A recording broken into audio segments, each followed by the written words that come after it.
ਅੱਜ ਆਪਾਂ ਪਹੁੰਚੇ ਹੈਗੇ ਆ ਮਿੱਠਾਪੁਰ, ਉਸ ਜਗ੍ਹਾ ਜਿੱਥੇ ਸਿੱਖਿਆ ਮੰਤਰੀ, ਪੰਜਾਬ ਦੇ ਮੌਜੂਦਾ ਸਿੱਖਿਆ ਮੰਤਰੀ ਪ੍ਰਗਟ ਸਿੰਘ ਦਾ ਘਰ ਹੈ, ਰਿਹਾਇਸ਼ ਹੈ ਜਲੰਧਰ ਦੇ ਵਿੱਚ। ਤੁਸੀਂ ਸਾਰੇ ਜਾਣਦੇ ਹੋ ਕਿ ਇੱਕ ਲੰਬੇ ਸਮੇਂ ਤੋਂ ਅਧਿਆਪਕ, ਬੇਰੁਜ਼ਗਾਰ ਅਧਿਆਪਕ, ETT ਕੈਡਰ ਦੇ ਅਧਿਆਪਕ ਜਿਹੜੇ ਰੈਗੂਲਰ ਸੀਗੇ ਅਤੇ ਜਿਨ੍ਹਾਂ ਨੇ 5 ਸਾਲ ਸਕੂਲਾਂ ਦੇ ਵਿੱਚ ਆਪਣੀਆਂ ਸੇਵਾਵਾਂ ਨਿਭਾਈਆਂ, ਉਹਨਾਂ ਨੂੰ 5 ਸਾਲ ਬਾਅਦ ਰਿਵਰਸ ਕਰ ਦਿੱਤਾ ਗਿਆ। ਮਤਲਬ ਉਹਨਾਂ ਦੀ ਤਨਖਾਹ ਵੀ ਅੱਧੀ ਕੱਟ ਦਿੱਤੀ ਗਈ। ਔਰ ਹੁਣ ਇਸ ਵੇਲੇ ਆਪਾਂ ਬਿਲਕੁਲ ਉਸ ਜਗ੍ਹਾ 'ਤੇ ਖੜ੍ਹੇ ਹਾਂ ਜਿੱਥੇ ਬੇਰੁਜ਼ਗਾਰ ਅਧਿਆਪਕਾਂ ਨੇ ਗੈਸਟ ਫੈਕਲਟੀ ਅਧਿਆਪਕ, ਸਰਕਾਰੀ ਗੈਸਟ ਫੈਕਲਟੀ ਅਧਿਆਪਕ ਕਾਲਜ ਦੇ ਜਿਹੜੇ ਅਧਿਆਪਕ ਹੈਗੇ ਨੇ, ਉਹਨਾਂ ਨੇ ਧਰਨਾ ਲਾਇਆ ਹੋਇਆ। ਆਓ ਆਪਾਂ ਉਹਨਾਂ ਨਾਲ ਗੱਲਬਾਤ ਕਰਦੇ ਹਾਂ। ਉਸ ਤੋਂ ਪਹਿਲਾਂ ਤੁਹਾਨੂੰ ਦਿਖਾਉਣਾ ਚਾਹਾਂਗੇ ਕਿ ਬੈਰੀਕੇਡਿੰਗ ਕੀਤੀ ਹੋਈ ਆ ਜਿੱਥੇ ਅਧਿਆਪਕ ਬੈਠੇ ਨੇ, ਉਸ ਜਗ੍ਹਾ ਦੇ ਉੱਪਰ ਬੈਰੀਕੇਡਿੰਗ ਕੀਤੀ ਹੋਈ ਆ। ਦੋਨੋਂ ਪਾਸੇ 'ਤੇ 3 ਸਾਈਡ ਤੋਂ ਉਹਨੂੰ ਰਸਤਾ ਲੱਗਦਾ ਔਰ ਸਾਰੇ ਰਸਤੇ ਜਿਹੜੇ ਇੱਕ ਤਰ੍ਹਾਂ ਨਾਲ ਸੀਲ ਕੀਤੇ ਹੋਏ ਆ, ਬੈਰੀਕੇਡਿੰਗ ਕੀਤੀ ਹੋਈ ਆ। ਆਪਾਂ ਪਿੱਛੇ ਜਿਹੜੀ ਕਵਰੇਜ ਕੀਤੀ ਹੈਗੀ ਆ, ETT ਕੈਡਰ ਦੇ ਜਿਹੜੇ ਅਧਿਆਪਕ ਬੈਠੇ ਨੇ ਬੇਰੁਜ਼ਗਾਰ, ਉਹਨਾਂ ਦੀ ਕਵਰੇਜ ਕੀਤੀ ਤਾਂ ਉੱਥੇ ਵੀ ਬੈਰੀਕੇਡਿੰਗ ਹੋਈ ਆ। ਔਰ ਹੋਰ ਤੁਹਾਨੂੰ ਦਿਖਾਉਣਾ ਚਾਹਾਂਗੀ, ਜਦੋਂ ਹੁਣ ਅਸੀਂ ਇੱਥੋਂ ਕਰ ਰਹੇ ਹੈਗੇ ਸ਼ੂਟਿੰਗ, ਤਾਂ ਮੌਸਮ ਜਿਹੜਾ ਹੈਗਾ ਉਹ ਵੀ ਤੁਸੀਂ ਦੇਖ ਸਕਦੇ ਹੋ। ਅਸਮਾਨ ਦੇ ਵਿੱਚ ਬੱਦਲ ਛਾਏ ਹੋਏ ਨੇ ਔਰ ਬਾਰਿਸ਼ ਦਾ ਮੌਸਮ ਜਿਹੜਾ ਇਸ ਵੇਲੇ ਬਣਿਆ ਹੋਇਆ, ਕਿਸੇ ਵੇਲੇ ਵੀ ਬਾਰਿਸ਼ ਆ ਸਕਦੀ ਆ। ਔਰ ਕਿਹੜੇ ਹਾਲਾਤਾਂ ਦੇ ਵਿੱਚ ਅਧਿਆਪਕ ਬੈਠੇ ਨੇ, ETT ਵੀ ਤੁਹਾਨੂੰ ਦਿਖਾਏ ਕਿਹੜੇ ਹਾਲਾਤਾਂ 'ਚ ਬੈਠੇ ਨੇ। ਜਗ੍ਹਾ ਕੱਚੀ ਆ, ਨੀਵੀਂ ਆ, ਜੇ ਬਾਰਿਸ਼ ਹੋ ਜਾਂਦੀ ਆ ਤਾਂ ਪਾਣੀ ਉੱਥੇ ਉਸ ਜਗ੍ਹਾ 'ਤੇ ਆ ਜਾਂਦਾ। ਉਹਨਾਂ ਦੇ ਵਿੱਚ ਬੱਚੇ ਵੀ ਆ, ਕੋਈ ਉਹਨਾਂ ਨੂੰ ਜਿਹੜਾ ਪਾਣੀ ਦੀ ਫੈਸਿਲਿਟੀ ਨਹੀਂ ਹੈਗੀ, ਕੋਈ ਉਹਨਾਂ ਦੀ ਟੈਂਟ ਤੇ ਉੱਪਰੋਂ ਕੱਚਾ ਜੀ, ਔਰ ਕੱਪੜੇ ਦਾ ਟੈਂਟ ਜਿਹੜਾ ਹੈਗਾ ਉਹ ਵੀ ਕੱਪੜੇ ਦਾ। ਔਰ ਉਹ ਜ਼ਰੂਰ ਤੁਹਾਨੂੰ ਦਿਖਾਵਾਂਗੇ ਨਾਲ।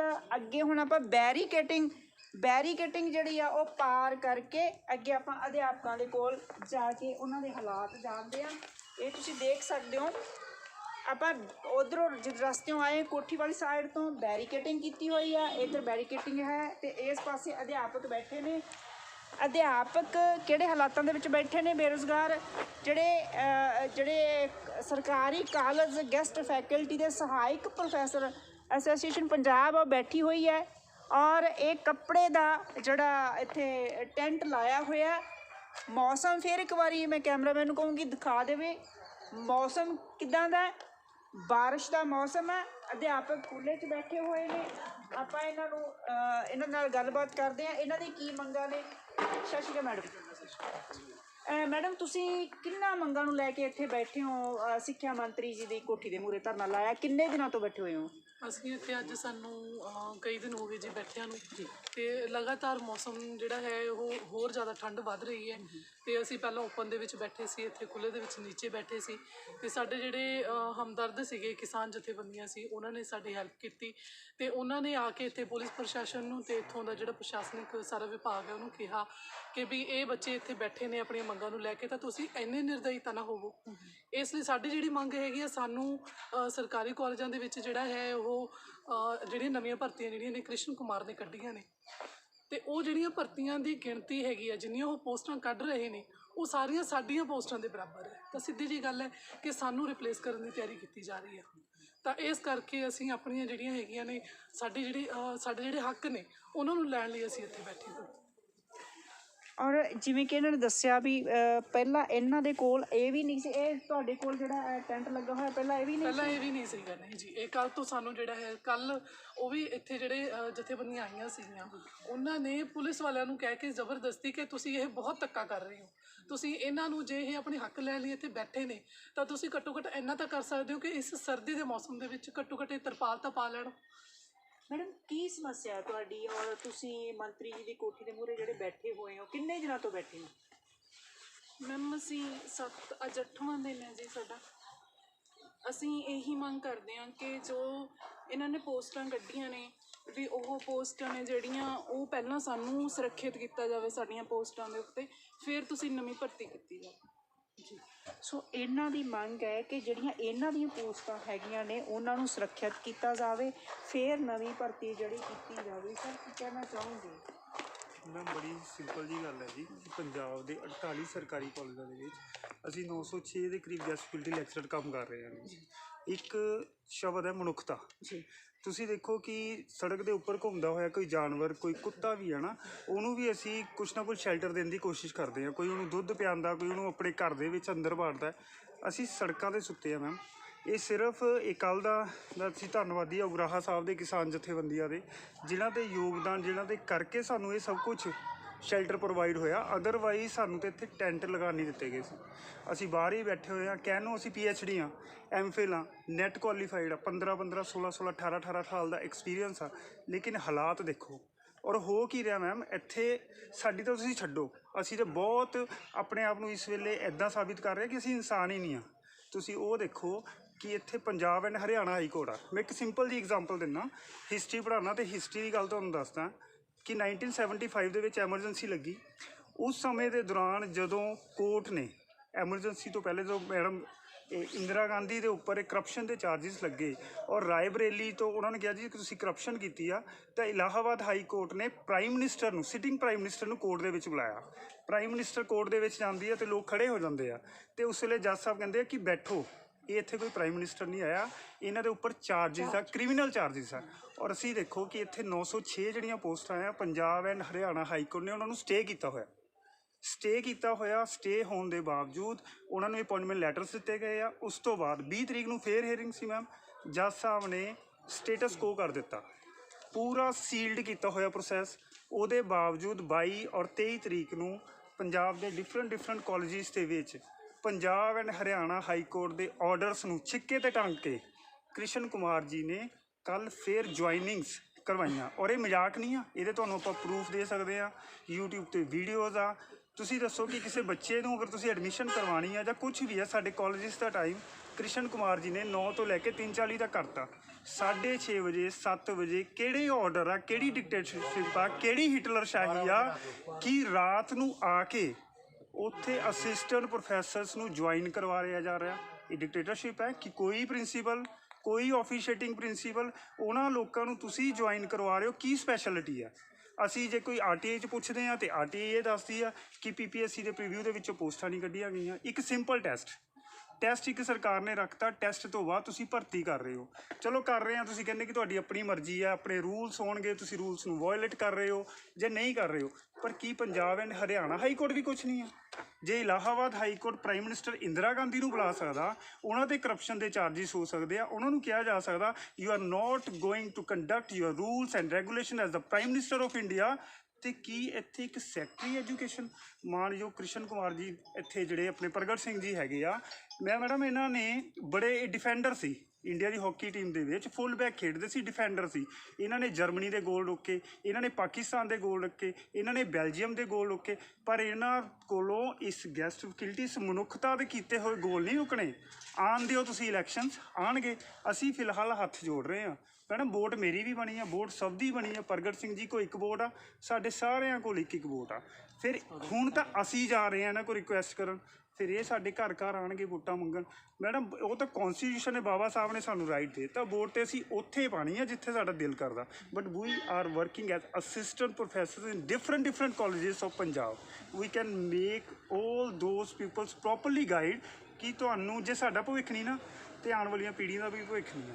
ਸਾਡੇ 17-18 ਸਾਲ ਦੇ ਬੱਚਿਆਂ ਨੂੰ ਅਸੀਂ ਪੜ੍ਹਾਉਣਾ ਸ਼ੁਰੂ ਕਰਦੇ ਹਾਂ, ਪਰ ਸਾਡਾ ਭਵਿੱਖ ਇਸ ਸਰਕਾਰ ਨੇ ਰੋਲ ਕੇ ਰੱਖ ਦਿੱਤਾ। ਇਹਨਾਂ ਨੂੰ ਮੈਂ ਕਈ ਵਾਰ ਇਹ ਸੋਚਦਾ ਕਿ ਇਹ ਪੰਜਾਬ ਪੁਲਿਸ ਦੇ ਮੁਲਾਜ਼ਮ ਖੜੇ ਆ, ਇਹਨਾਂ ਦੇ ਦਰਦ ਨੂੰ ਪ੍ਰਗਟ ਸਿੰਘ ਜੀ ਬੈਟਰ ਸਮਝਦੇ ਆ, ਕਿਉਂਕਿ ਜਿਹੜਾ ਬੰਦਾ ਡਿਫੈਂਡਰ ਸੀ ਹਾਕੀ ਨੇ, ਉਹਨੂੰ ਪੰਜਾਬ ਪੁਲਿਸ ਦੇ ਵਿੱਚ SP ਲਗਵਾਤਾ। SP ਲੱਗਣ ਤੋਂ ਬਾਅਦ ਉਹ ਬੰਦਾ ਰਿਜ਼ਾਈਨ ਕਰਦਾ, 2017 ਦੇ ਵਿੱਚ ਆਉਂਦਾ, ਕਾਂਗਰਸ ਜੁਆਇਨ ਕਰ ਰਹੀ, ਇੱਕ MLA ਬਣਦਾ। ਇੱਕ MLA ਨੂੰ ਕੀ ਪਤਾ ਕਿ ਲੋਕਾਂ ਦਾ ਦਰਦ ਕੀ ਆ? ਉਹ ਤਾਂ ਲੈਜਿਸਲੇਟਿਵ ਅਸੈਂਬਲੀ 'ਚ ਬੈਠਾ ਨਾ। ਕਿਉਂ ਇੱਦਾਂ ਮੈਂ ਕਹਿ ਰਿਹਾ, ਉਹ ਮੈਂ ਤੁਹਾਨੂੰ ਦੱਸ ਰਿਹਾ ਕਿ ਜਦੋਂ ਤੱਕ ਕੈਪਟਨ ਸਾਹਿਬ ਦੀ ਸਰਕਾਰ ਸੀ, ਇਹ ਕਹਿ ਰਹੇ ਜੀ ਕੁਛ ਕਰ ਨਹੀਂ ਰਹੇ, ਸੌਂਹਾਂ ਖਾ ਲਈਆਂ, ਗੁਟਕਾ ਸਾਹਿਬ ਦੀ ਸਹੁੰ ਝੂਠੀ ਖਾ ਲਈ। ਹੁਣ ਤੁਸੀਂ ਕੀ ਕਰ ਦਿੱਤਾ? ਇਹਨਾਂ ਨੇ ਤਾਂ 5 ਜੌਬਾਂ ਛੱਡੀਆਂ ਨੇ, SP ਹੋਏ, ਸਪੋਰਟਸ ਡਾਇਰੈਕਟਰ ਰਹੇ, ਔਰ ਮੈਡਮ ਇਹਨਾਂ ਨੇ- 5 ਹੀ ਇਹਨਾਂ ਦੀਆਂ ਜਿਹੜੀਆਂ ਪੈਨਸ਼ਨਾਂ ਨੇ ਉਹ ਪ੍ਰੋਟੈਕਟ ਨੇ। ਮੈਡਮ ਇਹਨਾਂ ਦੀ 5 ਜੋਬਾਂ ਛੱਡੀਆਂ ਨਾ, ਸਾਡੀ ਤਾਂ ਇੱਕ ਨਹੀਂ ਰਹਿਣ ਦੇ ਰਹੇ। ਔਰ ਇਹ ਕੀ ਕਹਿ ਰਹੇ ਆ? ਕਹਿ ਰਹੀ 5 ਹੀ ਇਹਨਾਂ ਦੀ ਪੈਨਸ਼ਨ ਜਿਹੜੀਆਂ ਆਈ। ਮੈਡਮ ਪੰਜੋ ਉਹ ਮੈਂ ਜਾਣਦਾ ਲਾਉਣ ਨੂੰ ਕਿ ਤੁਸੀਂ ਇੱਕ ਵਾਰ MP ਬਣ ਗਏ, ਦੁਬਾਰਾ ਬਣ ਗਏ, ਫਿਰ ਬਣ ਗਏ, ਤੁਹਾਡੀਆਂ ਪੈਨਸ਼ਨ, ਸਾਡੀ ਤਾਂ ਪੈਨਸ਼ਨ ਨਹੀਂ ਆ। ਸਾਡੇ ਕੋਲ ਜੋ ਹੈ ਉਹ ਵੀ ਖੋਇਆ ਜਾ ਰਿਹਾ। ਸਮੱਸਿਆ ਕਿੱਥੇ ਆਉਂਦੀ ਆ? ਕੀ ਸਿੱਖਿਆ ਮੰਤਰੀ ਜੀ ਤੁਹਾਡੇ ਕੋਲੇ ਆਏ ਨੇ? ਸਾਡੇ ਉਹਨਾਂ ਦੇ ਨਾਲ ਕਈ ਵਾਰ ਮੀਟਿੰਗਾਂ ਹੋ ਚੁੱਕੀਆਂ, ਪਰ ਹਰ ਵਾਰ ਉਹ ਮੰਗਲਵਾਰ ਦਾ ਟਾਈਮ ਦੇ ਦਿੰਦੇ। ਹੁਣ ਸਾਨੂੰ ਨਹੀਂ ਪਤਾ ਕਿ ਉਹਨਾਂ ਦਾ ਮੰਗਲਵਾਰ ਕਦੋਂ ਆਣਾ ਹੈ। ਪਹਿਲੀ ਮੀਟਿੰਗ ਕਦੋਂ ਹੋਈ ਸੀ? ਸਾਡੀ ਉਹਨਾਂ ਦੇ ਨਾਲ ਪਹਿਲੀ ਮੀਟਿੰਗ ਪੈਨਲ ਮੀਟਿੰਗ ਹੋਈ ਸੀ ਕ੍ਰਿਸ਼ਨ ਕੁਮਾਰ ਭਗਤ ਸਿੰਘ ਜੀ ਦੇ ਨਾਲ, ਤੇ ਸਾਡੇ ਪ੍ਰਧਾਨ ਸਾਹਿਬ ਨਾਲ ਮੀਟਿੰਗ ਹੋਈ ਸੀ, ਤੇ ਉਸੇ ਵਿੱਚ ਅਸੀਂ ਉਹਨਾਂ ਨੂੰ ਭਵਿੱਖ ਦੇ ਵਿੱਚ ਵਰਤਣ ਵਾਲਾ ਜੋ ਵੀ ਵਤੀਰਾ ਸੀ ਉਹ ਸਟਾਰਟਿੰਗ 'ਚ ਹੀ ਉਹਨਾਂ ਨੂੰ ਦੱਸ ਦਿੱਤਾ ਸੀ, ਪਰ ਉਹ ਸਾਡੇ ਗੱਲ ਨਾ ਸੁਣੀ ਉਹਨਾਂ ਨੇ, ਤੇ ਅੱਜ ਸਾਡੀ ਪੂਰੇ ਦੇ ਪੂਰੇ 906 ਗੈਸਟ ਫੈਕਲਟੀ ਪਰਿਵਾਰ ਉਜੜਨ ਜਾ ਰਹੇ। 906 ਗੈਸਟ ਫੈਕਲਟੀ ਪਰਿਵਾਰ ਜਿਹੜੇ ਉਹਨਾਂ ਦਾ ਭਵਿੱਖ ਹਨੇਰੇ ਵੱਲ ਜਾ ਰਿਹਾ, ਧੱਕਿਆ ਜਾ ਰਿਹਾ, ਇਹਨਾਂ ਦਾ ਇਹ ਕਹਿਣਾ। ਅੱਛਾ ਸਰ, ਇੱਕ ਉਹਨਾਂ ਨੇ ਜਿਹੜੀਆਂ ਸੋਸ਼ਲ ਮੀਡੀਆ 'ਤੇ ਬੜੀ ਇਹ ਚਰਚਾ ਦੇ ਵਿੱਚ ਆ ਰਹੀ ਹੈ ਗੱਲ ਕਿ ਇਹਨਾਂ ਨੇ ਜਿਹੜੀਆਂ ਅਪੋਇੰਟਮੈਂਟ ਲੈਟਰਸ ਜਿਹੜੀਆਂ ਹੈਗੀਆਂ ਆਊਟ ਆਫ ਵੇ ਜਾ ਕੇ ਰਾਤ ਦੇ 12 ਵਜੇ ਤੱਕ ਵੀ ਉਹ ਜਿਹੜੇ ਸਿਲੈਕਟ ਕੀਤੇ ਅਧਿਆਪਕ ਉਹਨਾਂ ਤੱਕ ਪਹੁੰਚਾਈਆਂ, ਉਹਨਾਂ ਨੂੰ ਕਿਵੇਂ ਦੇਖਦੇ ਹੋ? ਕਿਉਂਕਿ ਇਸ ਤੋਂ ਪਹਿਲਾਂ ਹਾਈ ਕੋਰਟ ਦਾ ਸਟੇ ਵੀ ਹੋ ਚੁੱਕਿਆ ਸੀ। ਹਾਂਜੀ ਮੈਮ, ਹਾਈ ਕੋਰਟ ਦੇ ਜਿਹੜੇ ਰੂਲਸ ਨੇ ਉਹਨਾਂ ਨੂੰ ਛਿੱਕੇ ਟੰਗ ਕੇ ਜਿਹੜੀ ਇਹ ਨਾਦਰਸ਼ਾਹੀ ਫਰਮਾਨ ਕ੍ਰਿਸ਼ਨ ਕੁਮਾਰ ਕਰ ਰਿਹਾ ਹੈ ਉਹ ਜੁਆਇਨ ਕਰਵਾ ਰਿਹਾ ਹੈ, ਜਿਨ੍ਹਾਂ ਦੇ ਇਵਜ਼ ਦੇ ਵਿੱਚ ਸਾਡੀਆਂ ਨੌਕਰੀਆਂ ਨੂੰ ਖਤਰਾ ਹੋ ਗਿਆ। ਸੋ ਅਸੀਂ ਆਪਣੀਆਂ ਉਹਨਾਂ ਨੌਕਰੀਆਂ ਨੂੰ ਬਚਾਉਣ ਦੇ ਲਈ ਪਿਛਲੇ 4 ਰਾਤਾਂ ਅਸੀਂ ਕੱਕਰ ਦੀਆਂ ਜਿਹੜੀਆਂ ਖੁੱਲ੍ਹੇ ਸਮਾਨ ਵਿੱਚ ਬਤੀਤ ਕੀਤੀਆਂ। ਇਹ ਜਿਹੜਾ ਪ੍ਰਗਟ ਸਿੰਘ ਆਪਣਾ ਸੂਬਾ ਸਰਹੰਦ ਬਣੀ ਫਿਰਦਾ, ਉਹ ਸਾਡੀਆਂ ਇਹਨਾਂ ਨੂੰ ਸਮੱਸਿਆਵਾਂ ਨੂੰ ਜਲਦੀ ਹੱਲ ਕਰੇ ਤਾਂ ਜੋ ਅਸੀਂ ਆਪਣੇ ਘਰ ਘਰ ਚਲੇ ਜਾਈਏ। ਸੋ ਪਹਿਲ ਤਾਂ ਇਹਨਾਂ ਦੀ ਹੀ ਬਣਦੀ ਹੈ ਕਿਉਂਕਿ ਇਹ ਲੰਬੇ ਸਮੇਂ ਤੋਂ ਉੱਥੇ ਆਪਣੀਆਂ ਸੇਵਾਵਾਂ ਜਿਹੜੀਆਂ ਨਿਭਾ ਰਹੇ ਨੇ, ਤੇ ਇਹ ਤਾਂ ਕੋਈ ਤੁਕ ਨਹੀਂ ਬਣਦੀ ਕਿ ਤੁਸੀਂ ਆਊਟ ਆਫ ਵੇ ਜਾ ਕੇ ਹਾਈ ਕੋਰਟ ਦੇ ਇਹਨਾਂ ਅਧਿਆਪਕਾਂ ਦਾ ਇਹੀ ਕਹਿਣਾ ਕਿ ਆਊਟ ਆਫ ਵੇ ਜਾ ਕੇ ਤੁਸੀਂ ਹਾਈ ਕੋਰਟ ਦੇ ਹੁਕਮਾਂ ਨੂੰ ਸਿੱਕੇ ਟੰਗਿਆ ਔਰ ਉਹਨਾਂ ਨੂੰ ਆਊਟ ਆਫ ਵੇ ਜਾ ਕੇ ਜਿਹੜੇ ਨਿਯੁਕਤੀ ਪੱਤਰ ਦਿੱਤੇ। ਕੀ ਕਹਿਣਾ ਚਾਹੁੰਦੇ? ਮੈਮ ਇਹ ਐਵੀਡੈਂਟ ਹੈ ਕਿ ਜਾਂ ਤਾਂ ਕ੍ਰਿਸ਼ਨ ਕੁਮਾਰ ਜੀ ਜਾਂ ਇਹਨਾਂ ਨੇ ਆਪਣੀ ਨਾ ਮਤਲਬ ਇਹਨੂੰ ਪ੍ਰੈਸਟੀਜ ਇਸ਼ੂ ਬਣਾ ਲਿਆ, ਕਿਉਂਕਿ ਇਹਨਾਂ ਨੂੰ ਵੀ ਪਤਾ ਲੱਗ ਗਿਆ ਸੀ ਜਦੋਂ ਇਹ ਪ੍ਰੋਸੈਸ ਸ਼ੁਰੂ ਕੀਤਾ। ਸਭ ਤੋਂ ਪਹਿਲਾਂ UGC ਦੇ ਰੈਗੂਲੇਸ਼ਨਸ ਆਏ, ਉਹਨਾਂ ਨੇ ਕਿਹਾ ਜਿਹੜੀ ਕਲਾਸ 1 ਪੋਸਟਾਂ ਹੁੰਦੀਆਂ ਨੇ ਉਹ ਇਸ ਤਰ੍ਹਾਂ ਨਹੀਂ ਭਰੀਆਂ ਜਾ ਸਕਦੀਆਂ ਕਿ ਤੁਸੀਂ ਸਿਰਫ ਇੱਕ ਟੈਸਟ ਲਓ, PhD ਦੇ ਨੰਬਰ ਨਾ ਹੋਣ, ਰਿਸਰਚ ਪੇਪਰ ਦੇ ਨੰਬਰ ਨਾ ਹੋਣ, MPhil ਦੇ ਨੰਬਰ ਨਾ ਹੋਣ, ਅਤੇ ਤੁਸੀਂ ਇੱਕ ਪੇਪਰ ਲਓ ਅਤੇ ਉਹਨਾਂ ਨੂੰ ਮਤਲਬ ਅੱਗੇ ਲੈ ਆਓ। ਇਹਨਾਂ ਨੂੰ ਉਦੋਂ ਹੀ ਪਤਾ ਲੱਗ ਗਿਆ। ਸੈਕਿੰਡ, ਇਹਨਾਂ ਕੋਲ ਇਸ਼ੂ ਆਇਆ ਜਦੋਂ PPSC ਦੀ ਚਿੱਠੀ ਸਾਹਮਣੇ ਆਈ ਕਿ ਉਹਨਾਂ ਨੇ ਕਿਹਾ ਵੀ ਅਸੀਂ ਇਹਨਾਂ ਪੋਸਟਾਂ ਨੂੰ ਆਪਣੇ ਰਿਵਿਊ 'ਚੋਂ ਬਾਹਰ ਨਹੀਂ ਕੱਢਣਾ ਚਾਹੁੰਦੇ, ਪ੍ਰੀਵਿਊ 'ਚੋਂ ਬਾਹਰ ਨਹੀਂ ਕੱਢਣਾ ਚਾਹੁੰਦੇ, ਉਹ ਵੀ ਇਹਨਾਂ ਨੇ ਇਗਨੋਰ ਕੀਤੀ। ਇਹਦਾ ਮਤਲਬ ਇਹ ਹੈ ਕਿ ਜਾਂ ਤਾਂ ਕੋਈ ਐਸੀ ਚੀਜ਼ ਹੈ, ਦੇਖੋ ਰਵੀ ਸਿੱਧੂ ਵਾਲਾ ਜਿਹੜਾ ਮਸਲਾ ਸੀਗਾ 2002 ਦਾ, ਉਹ ਬਹੁਤ ਫੇਮਸ ਹੋਇਆ ਹੈ ਨਾ, ਉਹਦਾ ਉਸ ਕਪਲੇ ਨੇ ਹੁਣ ਤੱਕ ਲੋਕਾਂ ਨੂੰ ਸੈਟਲ ਨਹੀਂ ਹੋਣ ਦਿੱਤਾ। ਡਾਇਰੈਕਟ ਵਿਕਟਮ ਉਹ ਸੀ ਜੋ ਕਿ ਉਸ ਭਰਤੀ ਦੇ ਪਤਾ ਨਹੀਂ ਕਿ ਉਹ ਟਿੰਟਡ ਸੀ ਜਾਂ ਨਹੀਂ ਟਿੰਟਡ ਸੀ, ਉਹ ਹੁਣ ਤੱਕ ਭਰਤੀ ਹੁੰਦੇ ਆ। ਇਨਡਾਇਰੈਕਟ ਵਿਕਟਮ ਅਸੀਂ ਸੀ ਜਿਹੜੇ ਉਦੋਂ ਕੁਆਲੀਫਾਈਡ ਹੋਏ, ਉਸ ਰੋਕ ਦੇ ਕਰਕੇ ਇੰਨੇ ਸਾਲ ਤੋਂ ਸਾਡੀਆਂ ਜਿਹੜੀਆਂ ਹੈਗੀਆਂ ਭਰਤੀਆਂ ਖੁੱਲ੍ਹੀਆਂ ਨਹੀਂ, ਅਤੇ ਅਸੀਂ ਉਹਨਾਂ ਭਰਤੀਆਂ ਨੂੰ ਨਾ ਖੁੱਲ੍ਹਣ ਕਰਕੇ ਉਸ ਟਾਈਮ ਜੋਬ ਦੇ ਵਿੱਚ ਨਹੀਂ ਆਏ। 2008 ਦੇ ਵਿੱਚ ਮੈਡਮ 265 ਜੋਬਸ ਜਿਹੜੀਆਂ ਆਈਆਂ ਖੁੱਲ੍ਹੀਆਂ ਸੀ, ਮੈਂ ਵੀ ਉਹਨੂੰ ਭਰਿਆ ਸੀ, I was qualified at that time also. ਅਸੀਂ ਉਹ ਪੋਸਟਾਂ ਕਿਉਂ ਨਹੀਂ ਫੁਲਫਿਲ ਹੋਈਆਂ? ਕਿਉਂਕਿ ਰਵੀ ਸਿੱਧੂ ਵਾਲਾ ਕੇਸ ਸੀ। ਫਿਰ ਜਦੋਂ ਅਸੀਂ 15 16 ਸਾਲ ਕਾਲਜਿਸ 'ਚ ਲਗਾ ਦਿੱਤੇ, ਅਸੀਂ ਆਪਣਾ ਟਾਈਮ ਪੂਰਾ ਦਿੱਤਾ, ਅਤੇ ਅਸੀਂ ਕਦੇ ਕਲਾਸ ਦੇ ਵਿੱਚ ਐ ਨਹੀਂ ਸੀ ਪੜ੍ਹਾਉਣ ਜਾਂਦੇ ਹੁੰਦੇ ਕਿ ਸਾਡੀ ਤਨਖਾਹ 7000 ਹੈ ਅਤੇ ਨਾਲ ਵਾਲੇ ਦੀ ਤਨਖਾਹ ਜਿਹੜੀ ਹੈਗੀ 80000 ਹੈ। ਅਸੀਂ ਆਪਣਾ ਪੂਰਾ ਟਾਈਮ, ਪੂਰੀ ਐਨਰਜੀ ਬੱਚਿਆਂ 'ਤੇ ਲਗਾ ਕੇ ਆਉਂਦੇ ਸੀ, ਸਿਰਫ ਇਸੇ ਉਮੀਦ 'ਚ ਲਗਾ ਕੇ ਆਉਂਦੇ ਸੀ ਕਿ ਜਦੋਂ ਵੀ ਇਹਨਾਂ ਦਾ ਇਹ ਮੈਟਰ ਜਿਹੜਾ ਹੈ ਕੋਰਟ ਵਿੱਚ ਸੈਟਲ ਹੋ ਜਾਏਗਾ ਤਾਂ ਅਸੀਂ ਵੀ ਆਪਣੀ ਜੋਬ ਨੂੰ ਜਿਹੜਾ ਹੈਗਾ ਇਹਦਾ ਫਾਇਦਾ ਲੈ ਕੇ ਅਸੀਂ ਅੱਗੇ ਆ ਸਕਾਂਗੇ। ਅਸੀਂ ਆਪਣੀਆਂ ਪੂਰੀਆਂ ਸ਼ਰਤਾਂ ਪੂਰੀਆਂ ਕਰਕੇ ਆਏ ਸੀ। ਜੋ ਪ੍ਰੋਸੈਸਿਸ ਉਸ ਟਾਈਮ ਸਰਕਾਰ ਨੇ ਦਿੱਤੇ ਹੋਏ ਸੀ ਨਾ ਪ੍ਰਿੰਸੀਪਲਸ ਨੂੰ, ਜੋ ਵੀ ਦਿੱਤੇ ਹੋਏ ਸੀ, ਵਟ ਐਵਰ ਵਾਜ਼ ਅਵੇਲੇਬਲ, ਅਸੀਂ ਉਸਨੂੰ ਕੰਪਲੀਟ ਕਰਕੇ ਆਏ ਸੀ। ਅੱਜ ਇੱਕ ਨਵਾਂ ਬੰਦਾ ਆਇਆ, ਉਹ ਸੈਕਟਰੀ ਬਣਿਆ, ਇੱਕ ਨਵਾਂ ਬੰਦਾ ਆਇਆ ਕਿਉਂਕਿ ਸਰਕਾਰ ਦੇ ਵਿੱਚ ਇਨ ਬਿਟਵੀਨ ਚੇਂਜਿਸ ਆ ਗਈਆਂ, ਕੈਪਟਨ ਸਾਹਿਬ ਤੋਂ ਚੰਨੀ ਸਾਹਿਬ ਆ ਗਏ, ਸਿੱਖਿਆ ਮੰਤਰੀ ਬਦਲ ਗਿਆ, ਉਹ ਆਏ ਔਰ ਉਹਨਾਂ ਨੂੰ ਲੱਗਿਆ ਕਿ ਮੈਂ ਇੱਕ ਚੇਂਜ ਲੈ ਕੇ ਆਉਣਾ। ਉਹਨਾਂ ਨੇ ਕੋਈ ਗਰਾਊਂਡ ਰਿਐਲਿਟੀਜ਼ ਨਹੀਂ ਚੈੱਕ ਕੀਤਾ, ਉਹ ਆਏ, ਉਹਨਾਂ ਨੇ ਪੋਸਟਾਂ ਕੱਢੀਆਂ। ਕਹਿੰਦੇ ਕਿ ਕੋਰਟ ਦੇ ਵਿੱਚ ਕੇਸ ਚੱਲ ਰਿਹਾ, ਕੋਰਟ ਦੇ ਵਿੱਚ ਕੇਸ ਮੈਮ ਖਤਮ ਹੋ ਗਿਆ ਸੀ ਰਵੀ ਸਿੱਧੂ ਦਾ, ਤਾਂ ਹੀ ਇਹਨਾਂ ਨੇ ਪੋਸਟਾਂ ਜਿਹੜੀਆਂ ਹੈਗੀਆਂ ਦੁਬਾਰਾ ਕੱਢੀਆਂ। ਪਰ ਇਹਨਾਂ ਨੇ ਇਹ ਨਹੀਂ ਦੇਖਿਆ ਵੀ ਜਿੰਨੀਆਂ ਅਸੀਂ ਪੋਸਟਾਂ ਕੱਢ ਰਹੇ ਹਾਂ ਉੱਥੇ ਤਾਂ ਆਲਰੇਡੀ ਲੋਕ ਕੰਮ ਕਰ ਰਹੇ ਨੇ। ਇਹਨਾਂ ਨੂੰ ਉਹ ਚੀਜ਼ ਇਹਨਾਂ ਨੂੰ ਬਾਅਦ ਵਿੱਚ ਅਹਿਸਾਸ ਹੋਈ ਕਿ ਹਾਂ ਅਸੀਂ ਇਹ ਚੀਜ਼ ਕਰਤੀ ਅਤੇ ਹੁਣੇ ਜਿਹੜੇ ਲੋਕ ਕੰਮ ਕਰ ਰਹੇ ਨੇ। ਫਿਰ ਮੈਡਮ ਇਹਨਾਂ ਨੇ 5 ਨੰਬਰ ਦਿੱਤੇ ਉਹਨਾਂ ਨੂੰ। ਫਿਰ ਥੋੜ੍ਹੇ ਚਿਰ ਬਾਅਦ ਕੋਰਟ ਦੇ ਵਿੱਚ ਡਿਟ ਹੋਈ ਕਿ 5 ਨੰਬਰ ਤੁਸੀਂ ਰਾਈਟ ਟੂ ਇਕੁਐਲਿਟੀ 'ਚ ਦੇ ਨਹੀਂ ਸਕਦੇ। ਫਿਰ ਉਹ 5 ਨੰਬਰ ਵਿਦਡਰਾਅਲ ਕਰ ਲਏ। ਬਿਲੀਵ ਕਰੋ ਕਿ ਕੋਰਟ ਵਿੱਚ ਐਫੀਡੇਵਿਟ ਦਿੱਤਾ ਹੋਇਆ ਕਿ ਅਸੀਂ 5 ਨੰਬਰ ਵਿਦਡਰਾਅ ਕਰ ਲਏ, ਪਰ 5 ਨੰਬਰ ਲਿਸਟਾਂ 'ਚੋਂ ਕੱਢੇ ਨਹੀਂ ਉਹ ਕਰਨੇ। ਮੈਨੂੰ ਵੀ ਕਿੰਨੇ ਸਾਲ, it's been 15 years I am teaching in colleges, ਔਰ ਜਿਵੇਂ ਵੀ ਆਪਾਂ ਆਲੇ ਦੁਆਲੇ ਦੇਖਦੇ ਹਾਂ ਮੈਂ ਕਦੇ ਵੀ ਕਿਸੇ ਨੂੰ ਆਨਰੇਬਲ ਹਾਈ ਕੋਰਟ ਦਾ ਇਸ ਤਰ੍ਹਾਂ ਦਾ ਮਤਲਬ ਵਰਤਾਵਾ ਕਿਸੇ ਵੀ ਗਵਰਨਮੈਂਟ ਅਫੀਸ਼ੀਅਲ ਵੱਲੋਂ ਨਹੀਂ ਦੇਖਿਆ ਕਿ ਕੋਰਟ ਤੁਹਾਨੂੰ ਕਹਿ ਰਿਹਾ ਹੈ ਕਿ ਸਟੇਟਸ ਕਿਉਂ ਲੱਗ ਗਿਆ, ਕੋਰਟ ਤੁਹਾਨੂੰ ਕਹਿ ਰਿਹਾ ਕਿ ਸੀਲ ਹੋ ਗਿਆ। ਤੁਹਾਨੂੰ ਇਹੋ ਜਿਹੀ ਕੀ ਪ੍ਰੋਬਲਮ ਖੜੀ ਹੋਈ ਹੈ ਕਿ ਤੁਸੀਂ ਅੱਧੀ ਰਾਤ ਨੂੰ ਲੋਕਾਂ ਨੂੰ ਅਪਾਇੰਟਮੈਂਟ ਲੈਟਰ ਦੇ ਰਹੇ ਹੋ, ਛੁੱਟੀ ਵਾਲੇ ਦਿਨ ਜੁਆਇਨ ਕਰਵਾ ਰਹੇ ਹੋ, ਜਾਂ ਤਾਂ ਇਹ ਹੈ ਕਿ ਤੁਸੀਂ ਉਹਨਾਂ ਨੂੰ ਬੈਨੀਫਿਸ਼ਲੀ ਕੋਈ ਇਹੋ ਜਿਹਾ ਬੈਨੀਫਿਟ ਦੇਣਾ ਚਾਹੁੰਦੇ ਹੋ, ਕੋਈ ਇਹੋ ਜਿਹਾ ਕੰਮ ਕਰਨਾ ਚਾਹੁੰਦੇ ਹੋ ਜੋ ਕਿ ਲੀਗਲੀ ਨਹੀਂ ਕੀਤਾ ਜਾ ਸਕਦਾ, ਇਸ ਲਈ ਆਊਟ ਆਫ ਦਾ ਵੇ ਕਰਨਾ। ਇਹ ਕਿਉਂ ਹੋਇਆ ਤੁਹਾਨੂੰ ਕੀ ਲੱਗਦਾ? ਮੈਨੂੰ ਤਾਂ ਪਤਾ ਨਹੀਂ, ਇਹ ਲੱਗਦਾ ਕਿ ਰਵੀ ਸਿੱਧੂ ਤੋਂ ਵੱਡਾ ਸ਼ਾਇਦ ਕੋਈ ਘਪਲਾ ਹੈ ਜਿਹੜਾ ਕਿ ਅੰਦਰੋਂ ਗਤੀ ਹੋ ਗਿਆ ਤੇ ਇਹਨਾਂ ਤੋਂ ਨਿਬੇੜਿਆ ਨਹੀਂ ਜਾ ਰਿਹਾ ਹੈ। ਮੇਬੀ ਦਿਸ ਦੈਟ ਅਦਰਵਾਈਜ਼ ਦੇਖੋ ਮੈਨੂੰ ਇੱਕ ਗੱਲ ਦੱਸੋ, ਇੱਕ ਸਰਕਾਰ ਮੈਂ ਇਸ ਕਰਕੇ ਪੁੱਛ ਰਹੀ ਹਾਂ ਕਿ ਜਿਹੜੇ ਸੈਟਰ ਸੀ ਉਹਨਾਂ ਤੇ ਵੀ ਮਤਲਬ ਇਹ ਸਵਾਲ ਉੱਠਿਆ ਸੀਗਾ ਕਿਹਨਾਂ ਤੇ ਮੈਮ ਪੇਪਰ ਸੈਟਰ ਮੈਮ ਉਹ ਤਾਂ ਤੁਸੀਂ ਬਹੁਤ ਹੀ ਉਹ ਸੀਗਾ। ਦੇਖੋ PhD ਜਿਨ੍ਹਾਂ ਤੋਂ ਮਤਲਬ ਜਿਨ੍ਹਾਂ ਦੇ ਅੰਡਰ PhD ਕਰ ਰਹੇ ਸੀਗੇ ਰਿਸਰਚ ਫੈਲੋਜ਼ ਉਹ ਹੀ ਕਿਉਂ ਆਏ, ਵਾਟ ਇਜ਼ ਦ ਰੀਜ਼ਨ ਕਿ ਉਹੀ ਬੱਚੇ ਜਿਹੜੇ ਹੈਗੇ ਅੱਗੇ ਕਿਉਂ ਆਏ। ਮੈਮ ਪੇਪਰ ਇੰਨਾ ਫਨੀ ਸੀਗਾ ਜਿਹੜਾ ਪੰਜਾਬੀ ਦਾ ਸੀ ਖਾਸ ਕਰਕੇ, ਉਹਦੇ ਤੇ ਫੇਸਬੁੱਕ ਦੇ ਉੱਤੇ ਇੱਕ ਪਾਈ ਹੋਈ ਪੋਇਮ ਦੀਆਂ 17 ਨੂੰ ਪੁੱਛਿਆ ਗਿਆ ਵੀ ਕਿਹਨੇ ਲਿਖਿਆ। ਫੇਸਬੁੱਕ ਦਾ ਇੱਕ ਓਪਨ ਸਟੇਜ ਆ, ਉਹਦੇ 'ਤੇ ਤਾਂ ਕੋਈ ਵੀ ਜਿਹੜਾ ਹੈਗਾ ਕੁਝ ਵੀ ਲਿਖ ਕੇ ਚਲਾ ਜਾਂਦਾ ਹੈਗਾ। ਇਸ ਤਰ੍ਹਾਂ ਦੇ ਕੁਐਸਚਨਸ ਪੁੱਛਣ ਦਾ ਕੀ ਮਤਲਬ ਹੈ? ਫਿਰ ਉਹ ਸਾਨੂੰ ਪੁੱਛਦੇ ਨੇ ਕਿ ਤੁਸੀਂ ਪੇਪਰ ਨਹੀਂ ਦੇ ਸਕਦੇ। ਬਿਲਕੁਲ ਦੇ ਸਕਦੇ ਹਾਂ, ਅਸੀਂ ਆਪਟ ਕੀਤਾ, ਅਸੀਂ ਦੇਣਾ ਨਹੀਂ। ਅਸੀਂ ਸਰੈਂਡਰ ਕਿਉਂ ਕਰੀਏ ਗਲਤ ਚੀਜ਼? ਅਸੀਂ ਨਹੀਂ ਦੇਣਾ ਕਿਉਂਕਿ ਜਿਹੜੀ ਚੀਜ਼ ਹੈ ਹੀ ਗਲਤ ਹੈ। ਅਸੀਂ ਜੇ ਉਹਨੂੰ ਪੇਪਰ ਦੇਣ ਲੱਗੇ, ਜੇ ਅਸੀਂ ਮੰਨ ਗਏ, ਫਿਰ ਅਸੀਂ ਉਹਨਾਂ ਨਾਲ ਕਾਹਦਾ ਲੜਨਾ ਫਿਰਦਾ? ਦਾ ਮਤਲਬ ਅਸੀਂ ਉਹਨਾਂ ਦੀ ਗੱਲ ਮੰਨ ਲਈ, ਅਸੀਂ ਪੇਪਰ ਦਿੱਤਾ, I was qualified to give the exam, ਪਰ ਅਸੀਂ ਨਹੀਂ ਦਿੱਤਾ ਹੈਗਾ। ਕਿਉਂ ਦਈਏ ਅਸੀਂ ਗਲਤ ਚੀਜ਼? ਅਸੀਂ ਉਹਨਾਂ ਨੂੰ ਸਾਥ ਦੇਈਏ ਜੀ। ਸਾਨੂੰ ਇਹ ਗੱਲ ਪਤਾ ਹੈ ਕਿ ਇਹ ਕੁਐਸ਼ ਹੋਣਗੀਆਂ, ਸੂਨਰ ਲੇਟਰ ਮੇ ਵੀ ਹੁਣ ਗਵਰਨਮੈਂਟ ਦਾ ਉਹਨਾਂ 'ਤੇ ਪ੍ਰੈਸ਼ਰ ਹੈ ਜਾਂ ਕੀ ਹੈ, ਪਰ ਸੂਨਰ ਲੇਟਰ ਇਹ ਕੁਐਸ਼ ਹੋਣਗੀਆਂ ਕਿਉਂਕਿ ਇਹ ਭਰਤੀਆਂ ਸਹੀ ਨਹੀਂ ਹੋਈਆਂ ਹੈਗੀਆਂ। UGC ਦੇ ਰੈਗੂਲੇਸ਼ਨਸ ਬਣਨੀਆਂ ਸੀ, PPSC ਦੇ ਥਰੂ ਕਰਾਉਣੀਆਂ ਸੀ ਪ੍ਰੋਪਰ। ਜਿਨ੍ਹਾਂ ਲੋਕਾਂ ਨੇ ਆਪਣਾ ਇਹਨਾਂ ਨੇ ਟਾਈਮ ਦਿੱਤਾ ਉਹਨਾਂ ਨੂੰ ਪ੍ਰੋਪਰ ਐਕਸਪੀਰੀਅੰਸ ਤੇ ਟਾਈਮ ਦੇਣੀ ਸੀ ਔਰ ਉਹ ਆਉਣ, ਸਾਨੂੰ ਕੋਈ ਪ੍ਰੋਬਲਮ ਨਹੀਂ। ਪਰ ਜਿਹੜੇ ਅਸੀਂ ਲੋਕ ਇੰਨੇ ਸਾਲਾਂ ਤੋਂ ਜੌਬ ਕਰ ਰਹੇ ਹਾਂ, ਸਾਨੂੰ ਜਿਹੜਾ ਹੈ ਉਹ ਕੋਈ ਨਾ ਕੋਈ ਐਸਾ ਇੰਤਜ਼ਾਮ ਕਰਦੇ ਕਿ ਸਾਨੂੰ ਪ੍ਰੋਪਰ ਸਿਸਟਮ ਦੇ ਵਿੱਚ ਉਹ ਲੈ ਕੇ ਆਉਣ। ਠੀਕ ਹੈ, ਇਸ ਤਰ੍ਹਾਂ ਨਹੀਂ ਹੁੰਦਾ ਕਿ ਤੁਸੀਂ ਲਾਈਫ ਦੇ ਕਿਸੇ ਦੇ ਗੋਲਡਨ ਪੀਰੀਅਡ ਜਿਹੜਾ ਹੈਗਾ ਤੁਸੀਂ ਉਸ ਨੂੰ ਵਰਤ ਲਿਆ ਐਂਡ ਯੂਜ਼ ਐਂਡ ਥਰੋ ਕਰਤਾ। ਉਸ ਤੋਂ ਬਾਅਦ ਜਦ ਤੁਹਾਨੂੰ ਲੱਗਿਆ ਕਿ ਹੁਣ ਅਸੀਂ ਕੁਝ ਹੋਰ ਕਰ ਲੈਂਦੇ ਹਾਂ, ਕੋਈ ਗੱਲ ਨਹੀਂ ਹੈਗੀ। You can not take our golden time like that, that's not the ਵੇ।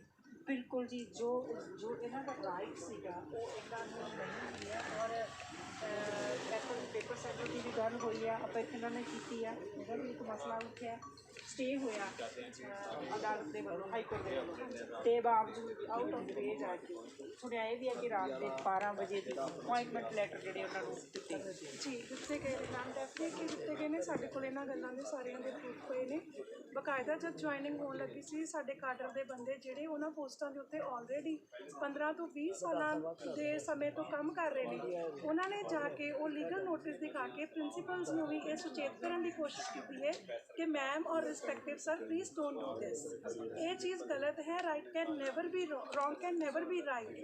ਤੁਸੀਂ ਇਸ ਚੀਜ਼ ਦੇ ਵਿੱਚ ਨਾ ਪਾਰਟੀ ਬਣੋ ਕਿਉਂਕਿ ਇਹ ਚੀਜ਼ ਗਲਤ ਹੈ। ਜਦ ਮਾਨਯੋਗ ਹਾਈ ਕੋਰਟ ਨੇ ਸਾਰਾ ਪ੍ਰੋਸੈਸ ਸੀਲ ਕਰ ਦਿੱਤਾ ਹੈ, seal means absolutely you can not do anything for that thing. ਫਿਰ ਵੀ ਤੁਸੀਂ ਆਊਟ ਆਫ ਦਾ ਵੇ ਜਾ ਕੇ ਤੁਹਾਨੂੰ ਇੰਨਾ ਕੁ ਕਾਲ ਮੱਚੀ ਹੋਈ ਹੈ ਕਿ ਅਸੀਂ ਇਹਨਾਂ ਬੰਦਿਆਂ ਨੂੰ ਬਸ ਸਟੇਸ਼ਨ ਦੇ ਦਈਏ ਤੇ ਇਹਨਾਂ ਦੀ ਜੁਆਇਨਿੰਗ ਹੋ ਜਾਏ ਤੇ ਅਸੀਂ ਇਹ ਕਹਿ ਸਕੀਏ, ਬੈਨੀਫਿਟ ਲੈ ਸਕੀਏ ਕਿ ਅਸੀਂ ਦੇਖੋ ਪੰਜਾਬ ਦੇ ਵਿੱਚ 20 ਤੋਂ 25 ਸਾਲਾਂ ਬਾਅਦ ਜਿਹੜੀ ਭਰਤੀਆਂ ਖੋਲੀਆਂ ਤੇ ਦੇਖੋ ਅਸੀਂ ਇਹਨਾਂ ਨੂੰ ਜੁਆਇਨ ਕਰਾ ਕੇ ਉਹ ਭਰਤੀ ਦੀ ਪ੍ਰੋਸੈਸ ਪੂਰੀ ਕਰ ਦਿੱਤੀ।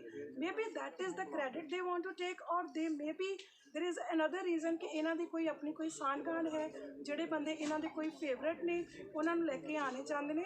ਤਾਂ ਹੀ ਜਿਹੜੇ ਅਸੀਂ ਆਲਰੇਡੀ ਬੰਦੇ ਕੰਮ ਕਰ ਰਹੇ ਹਾਂ 15 ਤੋਂ 20 ਸਾਲਾਂ ਦੇ ਦੌਰਾਨ, ਕੋਈ ਦੇਖੋ ਸਾਡੇ ਵਿੱਚ ਓਵਰ ਏਜ ਹੋ ਗਏ, ਕਈ ਸਿੰਗਲ ਪੇਰੈਂਟ ਨੇ, ਉਹ ਹੁਣ ਇਸ ਪੁਆਇੰਟ ਆਫ ਏਜ ਦੇ ਅਗਰ ਆਊਟ ਆਫ ਜੌਬ ਹੁੰਦੇ ਨੇ ma'am, you tell me where they will go. 18-20 ਸਾਲ ਦਾ ਕੋਈ ਸਮਾਂ ਥੋੜਾ ਨਹੀਂ ਹੁੰਦਾ ਗਾ। ਸੇਵਾਵਾਂ ਦਿੱਤੀਆਂ ਨੇ ਇਹਨਾਂ ਨੇ, ਦੇ ਬਾਵਜੂਦ ਵੀ ਇਹਨਾਂ ਦੇ ਰਾਈਟ ਜਿਹੜੇ ਆ ਉਹ ਮਾਰ ਦਿੱਤੇ ਗਏ। ਬਿਲਕੁਲ ਮੈਮ, ਡੈਫੀਨੇਟਲੀ, ਬਿਲਕੁਲ ਮੈਮ, ਡੈਫੀਨੇਟਲੀ ਸਾਨੂੰ ਮੈਂ ਤਾਂ ਕਹਿੰਦੀ ਹਾਂ ਕਿ there is an element of exploitation also. You guys have exploited us like anything. ਜਿਹੜੇ ਬੰਦਿਆਂ ਨੇ ਤੁਹਾਡੇ ਸਰਕਾਰੀ ਕਾਲਜਾਂ ਨੂੰ, ਜਿਨ੍ਹਾਂ ਨੂੰ ਕੋਈ ਪਤਾ ਨਹੀਂ ਸੀਗਾ, ਉਹਨਾਂ ਨੂੰ ਸੰਭਾਲਿਆ, ਉਹਨਾਂ ਦੇ ਵਿੱਚ ਜਿੰਨੇ ਵੀ ਬੱਚੇ ਉਸ ਟਾਈਮ ਐਜੂਕੇਸ਼ਨ ਲੈਣ ਦੇ ਲਾਏ ਉਹਨਾਂ ਨੂੰ ਆਪਣੀ ਤਨਦੇਹੀ ਦੇ ਨਾਲ ਪੜ੍ਹਾਇਆ। ਤਨਦੇਹੀ ਦੇ ਨਾਲ ਪੜ੍ਹਾਉਣ ਦੇ ਬਾਵਜੂਦ ਵੀ ਤੁਸੀਂ ਉਹਨਾਂ ਨੂੰ ਕ੍ਰੈਡਿਟ ਕੀ ਦਿੱਤਾ? ਅਲਟੀਮੇਟਲੀ ਜੋ ਤੁਹਾਨੂੰ ਲੱਗਿਆ ਕਿ ਅਸੀਂ ਇਹ ਬੰਦੇ ਹੁਣ ਸਾਡੀ ਭਰਤੀ ਦੇ ਰਾਹ ਦੇ ਵਿੱਚ ਅੜਚਨ ਬਣ ਗਏ ਨੇ ਕਿਉਂਕਿ ਸਾਡੇ ਕੋਲੋਂ ਗਲਤੀ ਹੋ ਗਈ ਹੈ, ਅਸੀਂ ਇਹਨਾਂ ਬੰਦਿਆਂ ਨੂੰ ਓਵਰਲੁੱਕ ਕਰਕੇ ਇਹਨਾਂ ਦੇ ਜੈਨੂਅਨ ਰਾਈਟਸ ਨੂੰ ਇਗਨੋਰ ਕਰਕੇ ਅਸੀਂ ਨਵੀਂ ਭਰਤੀਆਂ ਐਡਵਰਟਾਈਜ਼ ਕਰਤੀਆਂ। ਹੁਣ ਇਹ ਬੰਦੇ ਸਾਡੇ ਗਲੇ ਦੀ ਹੱਡੀ ਬਣ ਗਏ ਨੇ, ਨਾ ਤਾਂ ਇਹਨੂੰ ਅਸੀਂ ਉਗਲ ਸਕਦੇ ਹਾਂ ਨਾ ਇਹਨੂੰ ਨਿਗਲ ਸਕਦੇ ਹਾਂ। ਉਸ ਚੀਜ਼ ਨੂੰ ਓਵਰਕਮ ਕਰਨ ਦੇ ਲਈ ਇਹਨਾਂ ਨੇ ਸਾਨੂੰ ਸਾਡੀਆਂ ਸੇਵਾਵਾਂ ਦਾ ਸਿਲਾ ਕੇ ਦਿੱਤਾ, only 5 marks. Is this the justice? I just wanted to ask you also कि is this the right thing to do, ma'am? ਕਿ ਇੱਕ ਬੰਦੇ ਨੇ ਆਪਣੀ ਜ਼ਿੰਦਗੀ ਦੇ 15 ਤੋਂ 20 ਸਾਲ ਤੁਹਾਡੇ ਕਾਲਜਾਂ ਨੂੰ, ਤੁਹਾਡੇ ਵਿਦਿਆਰਥੀਆਂ ਨੂੰ ਪੜ੍ਹਾਉਣ ਦੇ ਵਿੱਚ ਲਾ ਦਿੱਤੇ, ਤੁਹਾਡੇ ਹਰ ਕੰਮ ਨੂੰ ਕੀਤਾ, ਚਾਹੇ ਉਹ ਇਲੈਕਸ਼ਨ ਡਿਊਟੀਜ਼ ਹੋਣ, PPSC ਦੇ ਐਗਜ਼ਾਮਸ ਕੰਡਕਟ ਕਰਾਉਣੇ ਹੋਣ, ਤੁਹਾਡੇ ਕਾਲਜ ਦਾ ਕੋਈ ਕੰਮ ਹੋਵੇ, NSS ਹੋਵੇ, NCC ਹੋਵੇ, any kind of work we have done.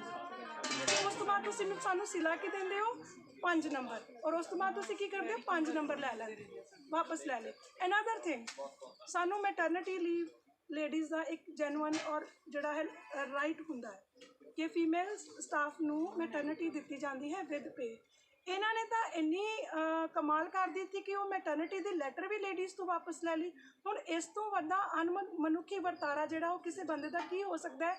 ਇਸ ਤੋਂ ਤੁਸੀਂ ਇਹਨਾਂ ਦੀ ਸੋਚ ਕੀ ਹੈ, ਮਨਸ਼ਾ ਕੀ ਹੈ, ਉਹਦਾ ਅੰਦਾਜ਼ਾ ਭਲੀ ਭਾਂਤ ਲਗਾ ਸਕਦੇ ਹੋ। Thank you. ਸੋ ਇਹਲੀ ਜਿਹੜਾ ਇਹਨਾਂ ਦਾ ਐਲੀਗੇਸ਼ਨ ਇਹ ਹੈ ਸਰਕਾਰ 'ਤੇ ਕਿ 15-20 ਸਾਲ ਦਾ ਲੰਬਾ ਸਮਾਂ ਸੇਵਾ ਕਰਨ ਦੇ ਬਾਵਜੂਦ ਵੀ ਇਹਨਾਂ ਨੂੰ ਸਿਲਾ ਕੇ ਦਿੱਤਾ ਗਿਆ ਕਿ ਇਹਨਾਂ ਨੂੰ ਅੱਜ ਇੱਥੇ ਸੜਕਾਂ 'ਤੇ ਲਿਆ ਕੇ ਬਿਠਾ ਦਿੱਤਾ। ਕਿਵੇਂ ਦੇਖ ਦਿਓ? ਸਾਰਾ ਕੁਛ, ਸਾਰਾ ਆਪਣਾ ਨਾਮ ਦੱਸਿਓ। ਅਤੇ ਇੱਕ ਮੈਂ ਸਾਰਿਆਂ ਨੂੰ ਪੁੱਛਣਾ ਚਾਹੁੰਦੀ ਵੀ ਇਹ ਪੰਜਾਬ ਦੇ ਵੱਖ-ਵੱਖ ਜ਼ਿਲ੍ਹਿਆਂ ਤੋਂ ਆਏ ਸਾਰੇ?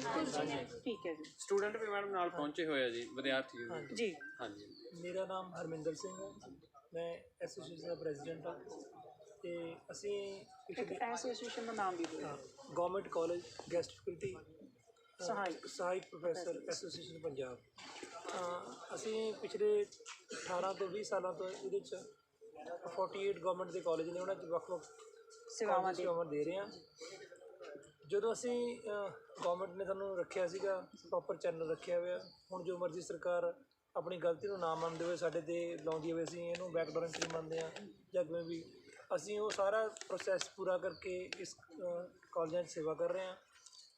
ਹੁਣ ਸਾਨੂੰ ਇੱਕ ਆਸ ਸੀਗੀ ਕਿਉਂਕਿ ਸਾਰੇ ਹੁਣ ਵਿਆਹੇ ਨੇ, 2-2 ਬੱਚੇ ਵੀ ਨੇ, ਲਗਭਗ ਸਾਰੇ ਦੀ 45 ਤੋਂ ਅਬਵ ਏਜ ਵੀ ਹੈ। 10-10 ਸਾਲ ਰਹਿ ਗਏ ਸੀਗੇ ਵੀ ਜੋਬ ਚਲੋ ਸਰਕਾਰ ਆਊਗੀ, ਕੋਈ ਪੱਕਾ ਕਰੂ, ਸਾਨੂੰ ਇਹੀ ਆਸ ਸੀ ਸਾਨੂੰ, ਕਿਉਂਕਿ ਸਾਨੂੰ ਬਹੁਤ ਘੱਟ ਤਨਖਾਹਾਂ ਮਿਲਦੀਆਂ ਸੀਗੀਆਂ।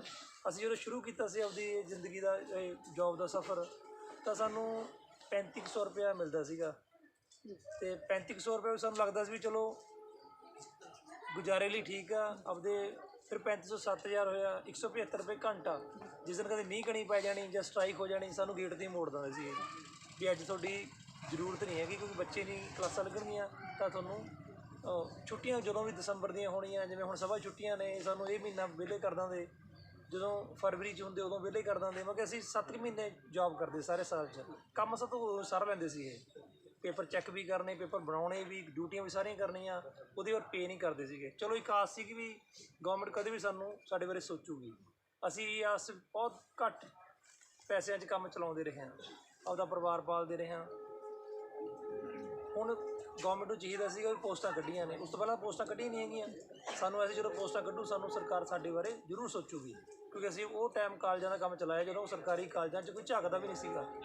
ਲੋਕ ਪ੍ਰਾਈਵੇਟ ਸੈਕਟਰ ਨੂੰ ਜ਼ਿਆਦਾ ਪਸੰਦ ਕਰਦੇ ਸੀਗੇ ਵੀ 7350 7 ਮਹੀਨੇ ਵਾਸਤੇ। ਆਪਾਂ ਜੇ ਦੇਖਿਆ ਜਾਵੇ 7 ਮਹੀਨੇ ਸਾਨੂੰ ਤਨਖਾਹ ਦਿੰਦੇ ਸੀਗੇ ਅਤੇ 12 ਮਹੀਨੇ ਸਾਡੇ ਤੋਂ ਕੰਮ ਲੈਂਦੇ ਸੀਗੇ।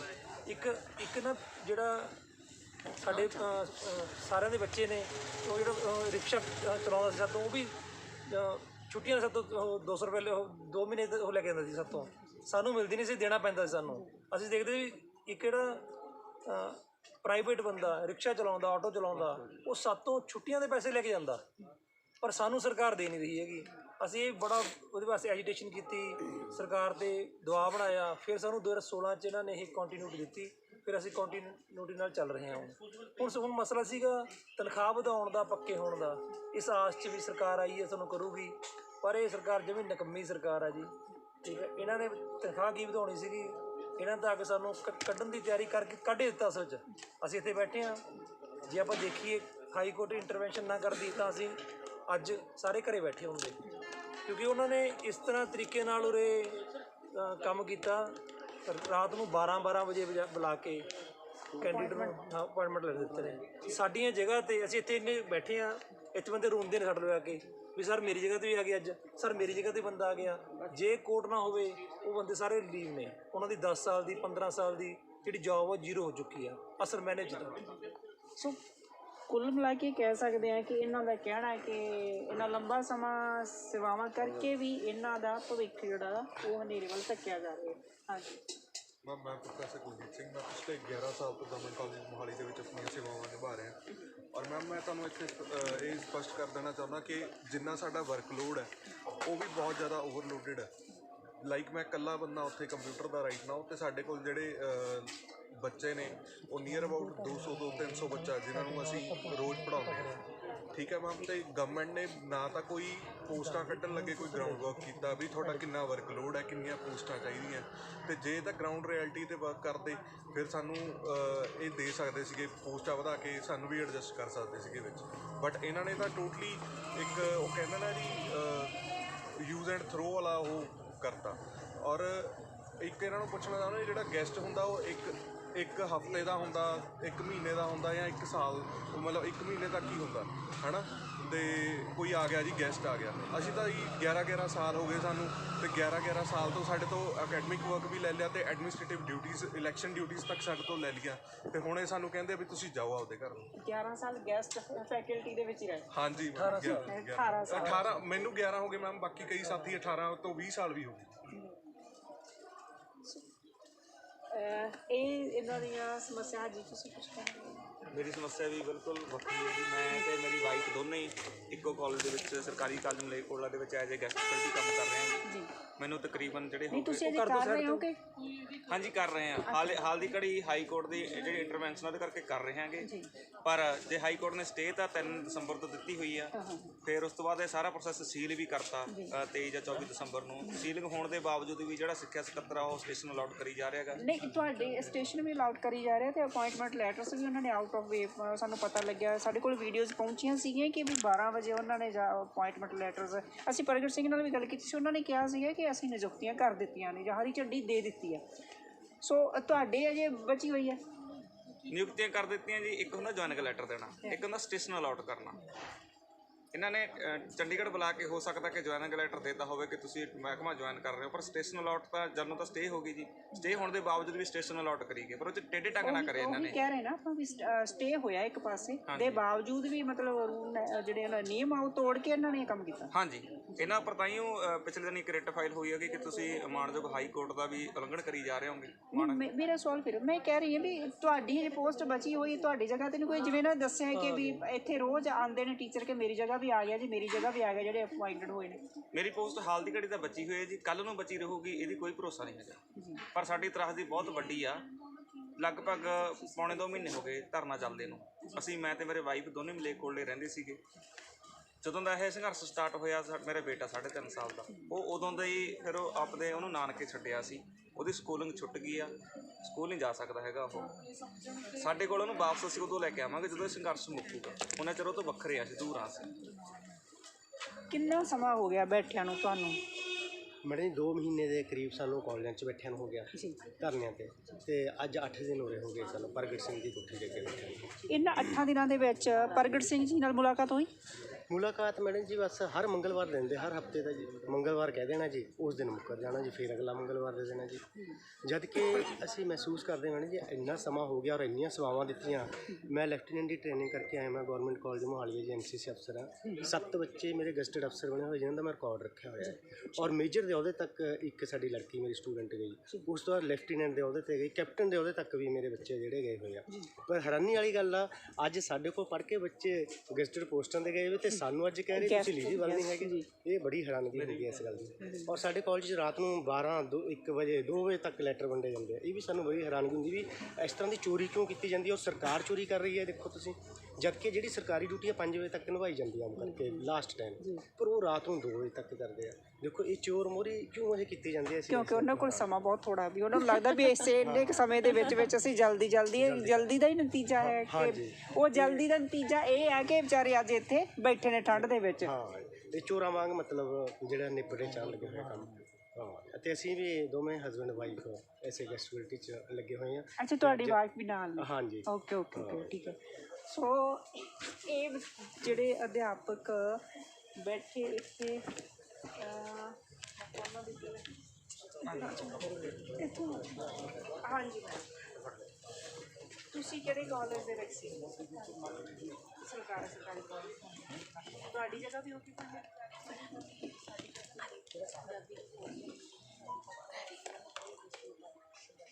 ਹਾਂਜੀ, अब की कर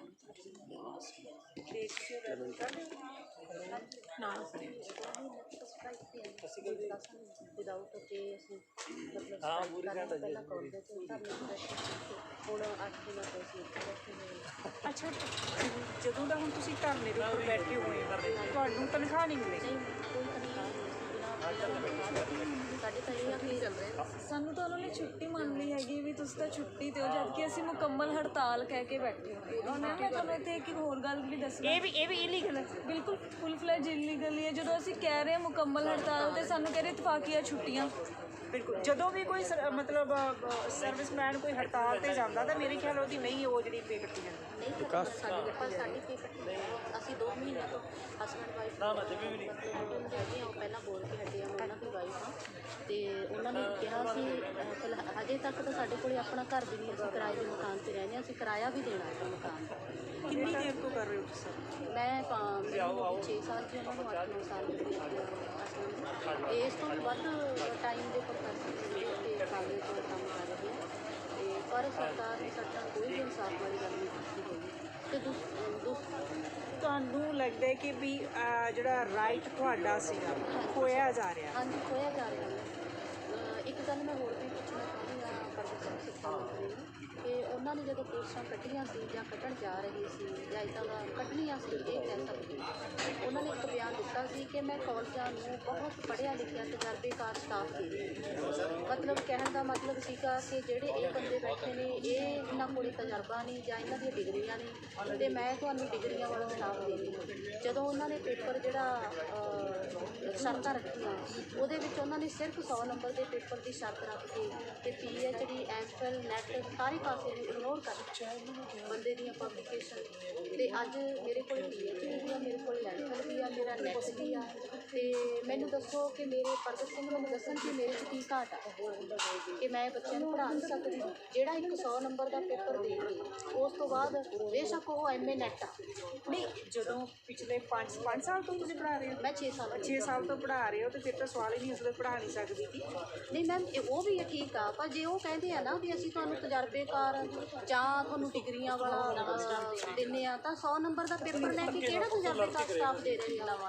ਨਵੇਂ ਜਿਹੜੇ MA ਦੇ ਪੇਪਰ ਕਲੀਅਰ ਕਰਕੇ ਉਹਨਾਂ ਨੇ ਆ ਗਏ, ਉਹ ਤੁਸੀਂ ਐਂ ਦੱਸੋ ਕਿ ਨੈਟ ਕਰਕੇ ਸਿਰਫ ਬੰਦਾ ਤਜਰਬੇਕਾਰ ਹੋ ਗਿਆ?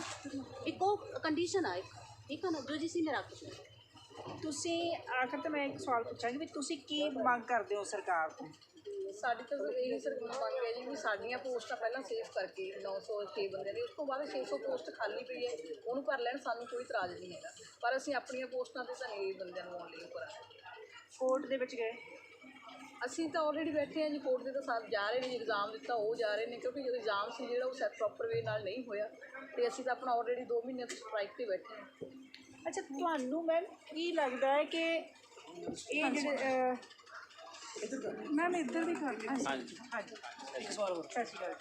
ਅੱਛਾ, ਕੋਰਟ ਵੱਲੋਂ ਸਟੇ ਹੋ ਗਿਆ ਔਰ ਦੇ ਬਾਵਜੂਦ ਵੀ ਅਪੁਆਇੰਟਮੈਂਟ ਲੈਟਰਸ ਦਿੱਤੀਆਂ ਜਾ ਰਹੀਆਂ ਨੇ ਆਊਟ ਆਫ ਵੇ ਜਾ ਕੇ, ਕਿਵੇਂ ਦੇਖਦੇ? ਬਿਲਕੁਲ ਮਾਨਯੋਗ ਹਾਈ ਕੋਰਟ ਦੇ ਆਰਡਰਾਂ ਦੀ ਉਲੰਘਣਾ ਜੀ। ਇਹ ਸਟੇ ਨਹੀਂ, ਸਟੇ ਤੋਂ ਵੱਧ ਕੇ ਇਹ ਸਾਰੇ ਰਿਕਾਰਡ ਨੂੰ ਸੀਲ ਕਰ ਲਿਆ। DPI ਕਾਲਜ ਦਾ ਸਾਰਾ ਰਿਕਾਰਡ ਉੱਥੇ ਹਾਈ ਕੋਰਟ ਵਿਖੇ ਮੰਗਾ ਲਿਆ ਗਿਆ, ਬਟ ਉਹਦੇ ਬਾਵਜੂਦ ਵੀ ਕ੍ਰਿਸ਼ਨ ਕੁਮਾਰ ਤੇ ਉਹਦੇ ਜਿਹੜਾ ਬਾਕੀ ਵਿਭਾਗ ਆ ਉਹ ਮਤਲਬ ਜਦੋਜਹਿਦ ਕਰ ਰਿਹਾ ਕਿ ਕਿਵੇਂ ਨਾ ਕਿਵੇਂ ਉਹ ਬੰਦਿਆਂ ਨੂੰ ਅਪੁਆਇੰਟ ਕਰਾਇਆ ਜਾਵੇ। ਇਹਦੇ ਪਿੱਛੇ 2 ਗੱਲ ਹੁੰਦੀ ਆ ਜੀ, ਜਾਂ ਤਾਂ ਬੰਦਾ ਉਹ ਕਹਿੰਦੇ ਕਿ ਡਰ ਨਾਲ ਕੰਮ ਕਰਦਾ ਜਾਂ ਲਾਲਚ ਨਾਲ। ਇਹ 'ਚ ਡਰ ਨਹੀਂ ਜੀ, ਲਾਲਚ ਆ। ਜੋ ਵੱਡੇ ਲੈਵਲ ਤੇ ਇਹਨਾਂ ਪੋਸਟਾਂ ਦੇ ਵਿੱਚ ਕਰਪਸ਼ਨ ਹੋਈ ਆ ਉਹਨੂੰ ਕਿਤੇ ਨਾ ਕਿਤੇ ਗਰਾਊਂਡ ਲੈਵਲ ਤੇ ਇੰਪਲੀਮੈਂਟ ਕਰਕੇ ਉਹਨੂੰ ਜਸਟੀਫਾਈ ਕਰਨਾ, ਕੈਂਡੀਡੇਟਸ ਨੂੰ ਇਹ ਦਿਖਾਉਣਾ ਕਿ ਅਸੀਂ ਤੁਹਾਡੇ ਪੈਸੇ ਕਿਹੜੇ ਢੰਗ ਨਾਲ ਹਜਮ ਕੀਤੇ ਆ। ਸਾਨੂੰ ਕਲੀਅਰ ਕੱਟ ਨੇ ਕਾਫੀ ਕੋਸ਼ਿਸ਼ ਚੀਜ਼ਾਂ ਨੂੰ ਲੈ ਕੇ, ਕਿਉਂਕਿ ਇੰਨੀ ਵੱਡੀ ਭਰਤੀ ਜਿਹਦਾ ਇੱਕ ਪ੍ਰੋਪਰ ਸਿਸਟਮ ਹੁੰਦਾ, ਜਿਹਨੂੰ 6 ਮਹੀਨਿਆਂ ਦੇ ਵਿੱਚ ਸਿਰੇ ਚੜਾਉਣਾ ਹੁੰਦਾ, ਉਹਨੂੰ 1 ਮਹੀਨੇ ਦੇ ਵਿੱਚ ਜੇ ਸਿਰੇ ਚੜਾਉਣ ਦੀ ਗੱਲ ਹੋਈ ਆ ਤਾਂ ਉਹਦੇ ਪਿੱਛੇ ਕਾਰਨ ਕੀ ਆ ਜੀ? ਆਪਾਂ ਇਹ ਸਿੱਧਾ ਸਮਝ ਸਕਦੇ ਹਾਂ ਕਿ ਬਹੁਤ ਵੱਡੀ ਕਰਪਸ਼ਨ ਹੋਈ ਆ। ਮਾਣਯੋਗ ਹਾਈ ਕੋਰਟ ਦੇ ਜਿੱਥੇ ਸਾਰੇ ਜਿੰਨੇ ਵੀ ਉਹਨਾਂ ਦੇ ਆਰਡਰ ਹੋਏ ਆ ਉਹਨਾਂ ਸਾਰਿਆਂ ਦੀ ਉਲੰਘਣਾ ਕਰਕੇ ਇਹਨਾਂ ਨੇ ਗਰਾਊਂਡ ਲੈਵਲ ਤੇ ਜਿਹੜੀ ਇੰਪਲੀਮੈਂਟੇਸ਼ਨ ਕੀਤੀ ਹੈ। ਤੁਹਾਡੀ ਸਿੱਖਿਆ ਮੰਤਰੀ ਨਾਲ ਕੋਈ ਗੱਲ ਹੋਈ? ਹਾਂਜੀ, ਸਿੱਖਿਆ ਮੰਤਰੀ ਨਾਲ ਗੱਲਬਾਤ ਹੋ ਰਹੀ ਹੈ, ਪਰ ਗੱਲਬਾਤ ਨੂੰ ਉਹ ਸੁਹਿਰਦਤਾ ਨਾਲ ਨਹੀਂ ਲੈ ਰਹੇ, ਗੰਭੀਰਤਾ ਨਾਲ ਨਹੀਂ ਲੈ ਰਹੇ। ਉਹਨਾਂ ਦੀ ਜਿਹੜਾ ਦਿਮਾਗ 'ਤੇ ਇਸ ਗੱਲ ਦਾ ਕੋਈ ਵੀ ਅਸਰ ਨਹੀਂ ਹੈਗਾ। ਤੁਸੀਂ ਦੇਖਿਓ ਕਿ ਸਿੱਖਿਆ ਮੰਤਰੀ ਜੀ ਤਾਂ ਪਹਿਲੇ ਦਿਨ ਮਤਲਬ ਇੰਨੇ ਹੱਦ ਤੱਕ ਸਾਨੂੰ ਅਣਗੌਲਿਆ ਕੀਤਾ ਪਹਿਲੇ ਦਿਨ ਤੋਂ ਕਿ 4 ਦਿਨ ਸਾਨੂੰ ਬਿਨਾਂ ਛੱਤ ਤੋਂ ਇੱਥੇ ਜਿਹੜਾ ਰੁਕਣਾ ਪਿਆ। ਖੁੱਲ੍ਹੇ ਅਸਮਾਨ ਦੇ ਵਿੱਚ ਅਸੀਂ ਆਪਦਾ ਗੁਜ਼ਾਰਾ ਕੀਤਾ ਹੈ ਨਾ, ਇੰਨੀ ਠੰਡ ਦੇ ਵਿੱਚ, ਜਦੋਂ ਕਿ ਰਾਤ ਨੂੰ ਟੈਂਪਰੇਚਰ 3 ਡਿਗਰੀ ਚਲਿਆ ਜਾਂਦਾ ਸੀ। ਤਾਂ ਸਿੱਖਿਆ ਮੰਤਰੀ ਸਾਹਿਬ ਗੱਲ ਤਾਂ ਕਰਦੇ ਨੇ ਪਰ ਸੁਣਵਾਈ ਨਹੀਂ। ਮਤਲਬ ਮਹਿਜ ਇੱਕ ਤਰ੍ਹਾਂ ਦੇ ਲੋਲੀਪੌਪ ਨੇ ਜਿਹੜੇ ਉਹ ਦੇ ਕੇ ਇੱਥੇ ਚਲੇ ਜਾਂਦੇ ਨੇ। ਕੱਲ੍ਹ ਵੀ ਸਾਨੂੰ ਮੀਟਿੰਗ ਲਈ ਬੁਲਾਇਆ, ਅੱਗੇ ਵੀ ਮੀਟਿੰਗ ਦੇ ਰਹੇ ਨੇ, ਬਟ ਅਸੀਂ ਉਹਨਾਂ ਤੋਂ ਆਸਵੰਦ ਤਾਂ ਹਾਂ, ਬਟ ਬਹੁਤ ਤਕੜੀ ਉਮੀਦ ਨਹੀਂ ਕਰ ਸਕਦੇ ਕਿਉਂਕਿ ਸਰਕਾਰ ਸਮਾਂ ਬਣਾ ਰਹੀ ਹੈ। ਹੁਣ ਤਾਂ ਕੋਡ ਆਫ ਕੰਡਕਟ ਜਿਹੜਾ ਲੱਗਣ ਦਾ ਸਮਾਂ ਵੀ ਨੇੜੇ ਆ ਗਿਆ। ਕੀ ਤੁਹਾਨੂੰ ਫਿਰ ਵੀ ਉਮੀਦ ਹੈ ਕਿ ਕੁਛ ਨਾ ਕੁਛ ਗੱਲ ਬਣ ਸਕਦੀ ਹੈ? ਹਾਂਜੀ ਭੈਣ ਜੀ, ਉਮੀਦ ਨਾਲ ਹੀ ਜ਼ਿੰਦਗੀ ਆ। ਉਮੀਦ ਹਰ ਦਿਨ ਸਾਡੀ, ਹਰੇਕ ਦਿਨ, ਹਰੇਕ ਪਲ ਹੈ ਕਿ ਸਾਡਾ ਕੁਛ ਨਾ ਕੁਛ ਹੋਏਗਾ, ਕਿਉਂਕਿ ਜੇ ਅਸੀਂ ਇਹ ਪੋਸਟਾਂ 'ਤੇ ਆਏ ਹਾਂ ਤਾਂ ਅਸੀਂ ਉਹ ਕੈਂਡੀਡੇਟ ਆ ਜਿਹੜੇ ਡਿਜ਼ਰਵ ਕਰਦੇ ਸੀ। ਮੈਂ ਤੁਹਾਡੇ ਕੋਲ ਇੱਕ ਹੋਰ ਖੁਲਾਸਾ ਕਰਨਾ ਚਾਹੁੰਦਾ ਕਿ ਜਿਹੜੀਆਂ ਇਹ ਪੋਸਟਾਂ ਭਰੀਆਂ ਉਹਨਾਂ ਦੇ ਵਿੱਚ UGC ਦੇ ਕਿਸੇ ਵੀ ਰੋਲ ਨੂੰ ਫੋਲੋ ਨਹੀਂ ਕੀਤਾ। ਜਦੋਂ ਗੈਸਟ ਫੈਕਲਟੀ ਦੀ ਸੈਂਕਸ਼ਨ ਪੋਸਟਾਂ 'ਤੇ ਅਪਾਇੰਟਮੈਂਟ ਹੋਈ ਆ, ਸਾਡੇ ਬਕਾਇਦਾ ਜਿਹੜੇ UGC ਦੇ ਪੈਰਾਮੀਟਰ ਹੁੰਦੇ ਆ, ਰਿਸਰਚ ਹੁੰਦੇ ਆ, API ਸਕੋਰ ਹੁੰਦੇ ਆ, ਆਰਟੀਕਲ, ਸਾਡੇ ਪੇਪਰ ਦੀ ਪਬਲੀਕੇਸ਼ਨ ਨੂੰ ਬਕਾਇਦਾ ਦੇਖਿਆ ਜਾਂਦਾ। ਉਹਦੀ ਨੰਬਰ ਦੇ ਆਧਾਰ 'ਤੇ ਸਾਡੀ ਮੈਰਿਟ ਬਣ ਕੇ ਅਸੀਂ ਇਹਨਾਂ ਪੋਸਟਾਂ 'ਤੇ ਹਾਂ, ਹੈ ਨਾ। ਤਾਂ ਅਸੀਂ ਕਹਾਂਗੇ ਕਿ ਜਿਹੜੇ ਹੋਣ ਵਾਲੇ ਜਿਹੜੇ ਹੈਗੇ ਆ ਜਿੰਨੇ ਵੀ ਇਹ ਹੈਗੇ ਆ ਕੈਂਡੀਡੇਟਸ ਸਿਲੈਕਟ ਹੋਏ ਆ, ਉਹ ਕਿਤੇ ਨਾ ਕਿਤੇ ਉਸ ਤਰੀਕੇ ਨਾਲ ਨਹੀਂ ਹੋਏ ਜਿਵੇਂ ਸਾਡੀ ਸਿਲੈਕਸ਼ਨ ਹੋਈ ਆ। ਸੋ ਸਾਨੂੰ ਉਮੀਦ ਹੈ ਕਿ ਸਾਡੀ ਸਿਲੈਕਸ਼ਨ ਵਧੀਆ ਢੰਗ ਨਾਲ ਹੋਈ ਆ ਅਤੇ ਸਾਨੂੰ ਕੁਛ ਨਾ ਕੁਛ ਵਧੀਆ ਆਉਣ ਵਾਲੇ ਦਿਨਾਂ 'ਚ ਕੋਈ ਖਬਰ ਮਿਲੇਗੀ। ਸੋ ਆਸ ਦੇ ਨਾਲ ਇਹ ਬੈਠੇ ਹੋਏ ਨੇ ਇੱਥੇ ਕਿ ਆਉਣ ਵਾਲੇ ਦਿਨਾਂ ਦੇ ਵਿੱਚ ਕੋਡ ਆਫ ਕੰਡਕਟ ਤੋਂ ਪਹਿਲਾਂ ਕੋਈ ਨਾ ਕੋਈ, ਅੱਛਾ ਜੇਕਰ ਨਹੀਂ ਹੁੰਦਾ ਤਾਂ ਤੁਸੀਂ ਉਸ ਤੋਂ ਪਹਿਲਾਂ ਕੋਈ ਪ੍ਰੈਸ਼ਰ ਬਣਾਓਗੇ? ਹਾਂਜੀ, ਪ੍ਰੈਸ਼ਰ ਬਿਲਕੁਲ ਜੀ। ਕਿਸ ਤਰੀਕੇ ਦਾ? ਅਸੀਂ ਇੱਕ 29 ਤਰੀਕ ਨੂੰ ਜੀ ਬਹੁਤ ਵੱਡਾ ਜਿਹੜਾ ਇੱਥੇ ਇਕੱਠ ਕਰਨ ਜਾ ਰਹੇ ਹਾਂ, ਜਿਹਦੇ ਵਿੱਚ ਮਾਣਯੋਗ ਜੋਗਿੰਦਰ ਸਿੰਘ ਉਗਰਾਹਾਂ ਜੀ, ਭਾਰਤੀ ਕਿਸਾਨ ਯੂਨੀਅਨ ਏਕਤਾ ਉਗਰਾਹਾਂ, ਉਹ ਇੱਥੇ ਆ ਰਹੇ ਨੇ ਉਚੇਚੇ ਤੌਰ 'ਤੇ। ਸਾਡਾ ਵੀ ਕਰੀਬ ਜਿਹੜਾ ਜਿੰਨੇ ਅਸੀਂ 906 ਗੈਸਟ ਫੈਕਲਟੀ ਜਿਹੜੇ ਪ੍ਰੋਫੈਸਰ ਕੰਮ ਕਰ ਰਹੇ, ਉਹ ਪਰਿਵਾਰਾਂ ਸਮੇਤ ਇੱਥੇ ਪਹੁੰਚੇਗਾ ਅਤੇ ਵਿਦਿਆਰਥੀ ਵੀ ਉਹਦੇ 'ਚ ਵੱਡੀ ਗਿਣਤੀ 'ਚ ਪਹੁੰਚਣਗੇ। ਹੋਰ ਵੀ ਭਰਾਤਰੇ ਜਥੇਬੰਦੀਆਂ, ਇਸ ਤੋਂ ਇਲਾਵਾ ਪੰਜਾਬ ਸਟੂਡੈਂਟ ਯੂਨੀਅਨ, ਜਿਵੇਂ ਇੱਥੇ ਸਾਡੇ ਨਾਲ ਬੱਚੇ ਇੱਥੇ ਪਹੁੰਚ ਰਹੇ ਨੇ, ਉਹ ਮਗਰ ਖੜੇ ਨੇ, ਕਿਤਾਬਾਂ ਲੈ ਕੇ ਆਏ ਨੇ, ਇੱਥੇ ਉਹ ਪੜ੍ਹ ਰਹੇ ਨੇ। ਜਿਵੇਂ ਉਹ ਉਸ ਸਮੇਂ ਵੀ ਜਿਹੜਾ ਆਉਣ ਵਾਲਾ ਇਕੱਠ ਹੋਏਗਾ ਉਹਦੇ 'ਚ ਵੀ ਬਹੁਤ ਵੱਧ ਚੜ੍ਹ ਕੇ ਸਾਥ ਦੇਣਗੇ। ਇੱਕ ਵਾਰੀ ਫਿਰ ਬੋਲ ਦਿਓ। 29 ਤਰੀਕ ਜੀ, ਆਉਂਦੀ 29 ਦਸੰਬਰ ਨੂੰ। 29 ਦਸੰਬਰ ਨੂੰ ਇੱਥੇ ਭਾਰਤੀ ਕਿਸਾਨ ਯੂਨੀਅਨ ਉਗਰਾਹਾਂ ਦੇ ਜਿਹੜੇ ਨੇ ਆਗੂ ਹੈਗੇ ਨੇ, ਸਰਦਾਰ ਜੋਗਿੰਦਰ ਸਿੰਘ ਉਗਰਾਹਾਂ ਜੀ, ਉਹ ਪਹੁੰਚ ਰਹੇ ਨੇ, ਉਹ ਇਹਨਾਂ ਦਾ ਸਮਰਥਨ ਕਰਨ ਵਾਸਤੇ। ਤੇ ਸਟੂਡੈਂਟ ਵੀ ਇੱਥੇ ਇਸ ਵੇਲੇ ਮੌਜੂਦ ਨੇ ਤੇ ਆਪਾਂ ਉਹਨਾਂ ਦੇ ਨਾਲ ਵੀ ਗੱਲ ਕਰਦੇ। ਸ਼ੋਰਟ ਕਰਾਂ। ਹਾਂਜੀ, ਕੀ ਸਮੱਸਿਆ ਹੈਗੀ ਆਪਣੀ? ਮੇਰਾ ਨਾਮ ਸੁਖਪ੍ਰੀਤ ਹੈ ਜੀ, ਅਤੇ ਮੈਂ ਸਟੂਡੈਂਟ ਯੂਨੀਅਨ 'ਚ ਕੰਮ ਕਰਦਾ। ਪਿਛਲੇ ਲੰਮੇ ਸਮੇਂ ਤੋਂ ਸਾਡੇ ਕਾਲਜਾਂ ਦੇ ਵਿੱਚ 906 ਗੈਸਟ ਫੈਕਲਟੀ ਪ੍ਰੋਫੈਸਰ ਕੰਮ ਕਰ ਰਹੇ ਆ। 15-15 ਸਾਲ ਜਿਨ੍ਹਾਂ ਨੇ ਆਪਣਾ ਕੀਮਤੀ ਸਮਾਂ ਕਾਲਜਾਂ ਨੂੰ ਦਿੱਤਾ, ਅਤੇ ਅੱਜ ਇੱਕ ਨਵੀਂ ਕੈਬਨਿਟ ਬਦਲਣ ਦੇ ਬਾਵਜੂਦ ਉਹਨਾਂ ਨੂੰ ਕਿਹਾ ਜਾ ਰਿਹਾ ਕਿ ਤੁਸੀਂ ਐਲੀਜੀਬਲ ਨਹੀਂ ਹੈਗੇ ਜੀ। ਤਾਂ ਇਹਦੇ 'ਤੇ ਇੱਕ 420 ਦਾ ਕੇਸ ਆ ਜਿਹੜਾ ਉਹ ਸਰਕਾਰ 'ਤੇ ਬਣਦਾ ਕਿ ਜਿਹੜੇ ਪ੍ਰੋਫੈਸਰਾਂ ਨੇ 15-15 ਸਾਲ ਇੱਥੋਂ ਬੱਚਿਆਂ ਨੂੰ ਪੜ੍ਹਾ ਕੇ ਚੰਗੀਆਂ ਪੋਸਟਾਂ 'ਤੇ ਭੇਜਿਆ ਹੈਗਾ, ਅੱਜ ਤੁਸੀਂ ਕਹਿ ਰਹੇ ਹੋ ਕਿ ਉਹ ਨੌਨ ਐਲੀਜੀਬਲ ਆ, ਅਤੇ ਜਿਹੜੇ ਬੱਚੇ ਅੱਜ ਚੰਗੀਆਂ ਪੋਸਟਾਂ 'ਤੇ ਆ ਤਾਂ ਸਰਕਾਰ ਦੇ ਮੁਤਾਬਕ ਉਹ ਵੀ ਨੌਨ ਐਲੀਜੀਬਲ ਆ। ਇਸ ਕਰਕੇ 420 ਦਾ ਕੇਸ ਹੈ ਜਿਹੜਾ ਸਰਕਾਰ 'ਤੇ ਬਣਨਾ ਚਾਹੀਦਾ। ਦੂਸਰੀ ਗੱਲ ਕਿ ਸਰਕਾਰ ਚਾਹੁੰਦੀ ਨਹੀਂ ਕਿ ਲੋਕਾਂ ਕੋਲੇ ਚੰਗੀ ਸਿੱਖਿਆ ਚਲੀ ਜਾਵੇ, ਕਿਉਂਕਿ ਜੇ ਲੋਕਾਂ ਕੋਲੇ ਸਿੱਖਿਆ ਹੋਊਗੀ ਤਾਂ ਲੋਕ ਸਰਕਾਰ ਨੂੰ ਸਵਾਲ ਕਰਨਗੇ। ਇਸ ਕਰਕੇ ਸਰਕਾਰ ਲਗਾਤਾਰ ਸਿੱਖਿਆ ਦਾ ਪ੍ਰਾਈਵੇਟੇਸ਼ਨ ਕਰ ਰਹੀ ਆ। ਜਿੱਥੇ ਸਰਕਾਰ ਸਿੱਖਿਆ ਦਾ ਪ੍ਰਾਈਵੇਟੇਸ਼ਨ ਕਰ ਰਹੀ ਆ, ਉੱਥੇ ਵਿਦਿਆਰਥੀਆਂ ਦੀ ਪੜ੍ਹਾਈ ਦਾ ਬਹੁਤ ਵੱਡਾ ਨੁਕਸਾਨ ਕੀਤਾ ਜਾ ਰਿਹਾ, ਕਿਉਂਕਿ ਪਿਛਲੇ 2 ਮਹੀਨਿਆਂ ਤੋਂ ਲਗਭਗ ਸਾਡੇ ਪ੍ਰੋਫੈਸਰ ਧਰਨੇ 'ਤੇ ਹੈਗੇ। ਜਿੱਥੇ ਇਹਨਾਂ ਦੀ ਜ਼ਿੰਦਗੀ ਨਾਲ ਖਿਲਵਾੜ ਕੀਤਾ ਜਾ ਰਿਹਾ, ਉੱਥੇ ਸਾਡੇ ਫਿਊਚਰ ਨਾਲ ਵੀ ਖਿਲਵਾੜ ਕੀਤਾ ਜਾ ਰਿਹਾ। ਆਉਣ ਵਾਲੇ ਦਿਨਾਂ 'ਚ 15 ਜਨਵਰੀ ਤੋਂ ਸਾਡੇ ਪੇਪਰ ਹੈਗੇ, ਪਰ ਸਾਡਾ ਸਿਲੇਬਸ ਅਜੇ ਤੱਕ ਪੂਰਾ ਨਹੀਂ ਹੋਇਆ। ਸਰਕਾਰ ਕੋਲ ਇਹਦਾ ਕੀ ਹੱਲ ਆ? ਅਸੀਂ ਇਹ ਵੀ ਮੰਗ ਕਰਦੇ ਹਾਂ ਸਰਕਾਰ ਤੋਂ ਕਿ ਸਾਡਾ ਸਿਲੇਬਸ ਪੂਰਾ ਕਰਾਉਣ ਦਾ ਤੁਹਾਡੇ ਕੋਲੇ ਕੀ ਮੈਨੀਫੈਸਟੋ ਆ? ਤੁਸੀਂ ਕਹਿੰਦੇ ਆ ਕਿ ਅਸੀਂ ਸਿੱਖਿਆ ਨੂੰ ਉੱਚੇ ਪੱਧਰ 'ਤੇ ਲੈ ਕੇ ਜਾਣਾ, ਇੱਥੇ ਪੰਜਾਬੀ ਦੇ ਪ੍ਰੋਫੈਸਰ ਲਗਾਤਾਰ ਰਾਤਾਂ ਨੂੰ ਰੁੜ ਰਹੇ ਆ। ਤੁਹਾਡੇ ਕੋਲੇ ਉਹਦਾ ਕੀ ਪ੍ਰਬੰਧ ਆ ਕਿ ਤੁਸੀਂ ਸਿੱਖਿਆ ਨੂੰ ਉਚੇਰਾ ਬਣਾਓਗੇ? ਲਾਸਟ ਗੱਲ ਇਹ ਆ ਕਿ ਅਸੀਂ ਸਰਕਾਰ ਤੋਂ ਇਹ ਮੰਗ ਕਰਦੇ ਹਾਂ ਕਿ ਜਿਹੜੇ ਸਾਡੇ ਪ੍ਰੋਫੈਸਰ ਹੈਗੇ ਉਹਨਾਂ ਨੂੰ ਜਲਦ ਤੋਂ ਜਲਦ ਜਿਹੜਾ ਉਹ ਪੱਕੇ ਕੀਤਾ ਜਾਵੇ। ਅਤੇ ਅਸੀਂ ਵੀ ਇਹ ਇੱਕ ਹੋਰ ਗੱਲ ਆ ਕਿ ਅਸੀਂ ਆਪਦੀਆਂ ਕਿਤਾਬਾਂ ਜਿਹੜੀਆਂ ਸਿਲੇਬਸ ਦੀਆਂ ਉਹ ਇੱਥੇ ਲੈ ਕੇ ਆਏ ਹਾਂ। ਜਿੰਨਾ ਟਾਈਮ ਸਾਡੇ ਪ੍ਰੋਫੈਸਰਾਂ ਦਾ ਇੱਥੇ ਮੋਰਚਾ ਚੱਲੂਗਾ ਅਸੀਂ ਉਹਨਾਂ ਟਾਈਮ ਆਪਦੇ ਪੇਪਰਾਂ ਦੀ ਇੱਥੇ ਤਿਆਰੀ ਕਰਾਂਗੇ ਅਤੇ ਉਹਨਾਂ ਨਾਲ ਲੰਮਾ ਸਮਾਂ ਜਿੰਨਾ ਸਮਾਂ ਉਹ ਰਹੇ ਸੰਘਰਸ਼ ਜਿੱਤ ਤੱਕ ਉਹਨਾਂ ਦੇ ਨਾਲ ਰਵਾਂਗੇ। ਅਸੀਂ ਸਟੂਡੈਂਟ ਯੂਨੀਅਨ ਵੱਲੋਂ ਐਲਾਨ ਕਰਦੇ ਹਾਂ। ਕਿਹੜੀ student union? Punjab student union ਹੈ ਜੀ। ਪੰਜਾਬ ਸਟੂਡੈਂਟ ਯੂਨੀਅਨ ਦੇ ਇਹ ਕੁਝ ਵਿਦਿਆਰਥੀ ਸੀਗੇ ਜਿਨ੍ਹਾਂ ਦੇ ਨਾਲ ਆਪਾਂ ਗੱਲਬਾਤ ਕੀਤੀ ਔਰ ਉਹਨਾਂ ਨੇ ਕਿਹਾ ਕਿ ਅਸੀਂ ਅਧਿਆਪਕਾਂ ਦੇ ਨਾਲ ਬੈਠਾਂਗੇ, ਆਪਣੇ ਪ੍ਰੋਫੈਸਰਾਂ ਦੇ ਅਸੀਂ ਨਾਲ ਬੈਠਾਂਗੇ ਜਿੰਨੀ ਦੇਰ ਵੀ ਬੈਠਦੇ ਆ। ਆਪਣੀ ਕਿਤਾਬਾਂ ਨਾਲ ਲੈ ਕੇ ਆਏ ਆ।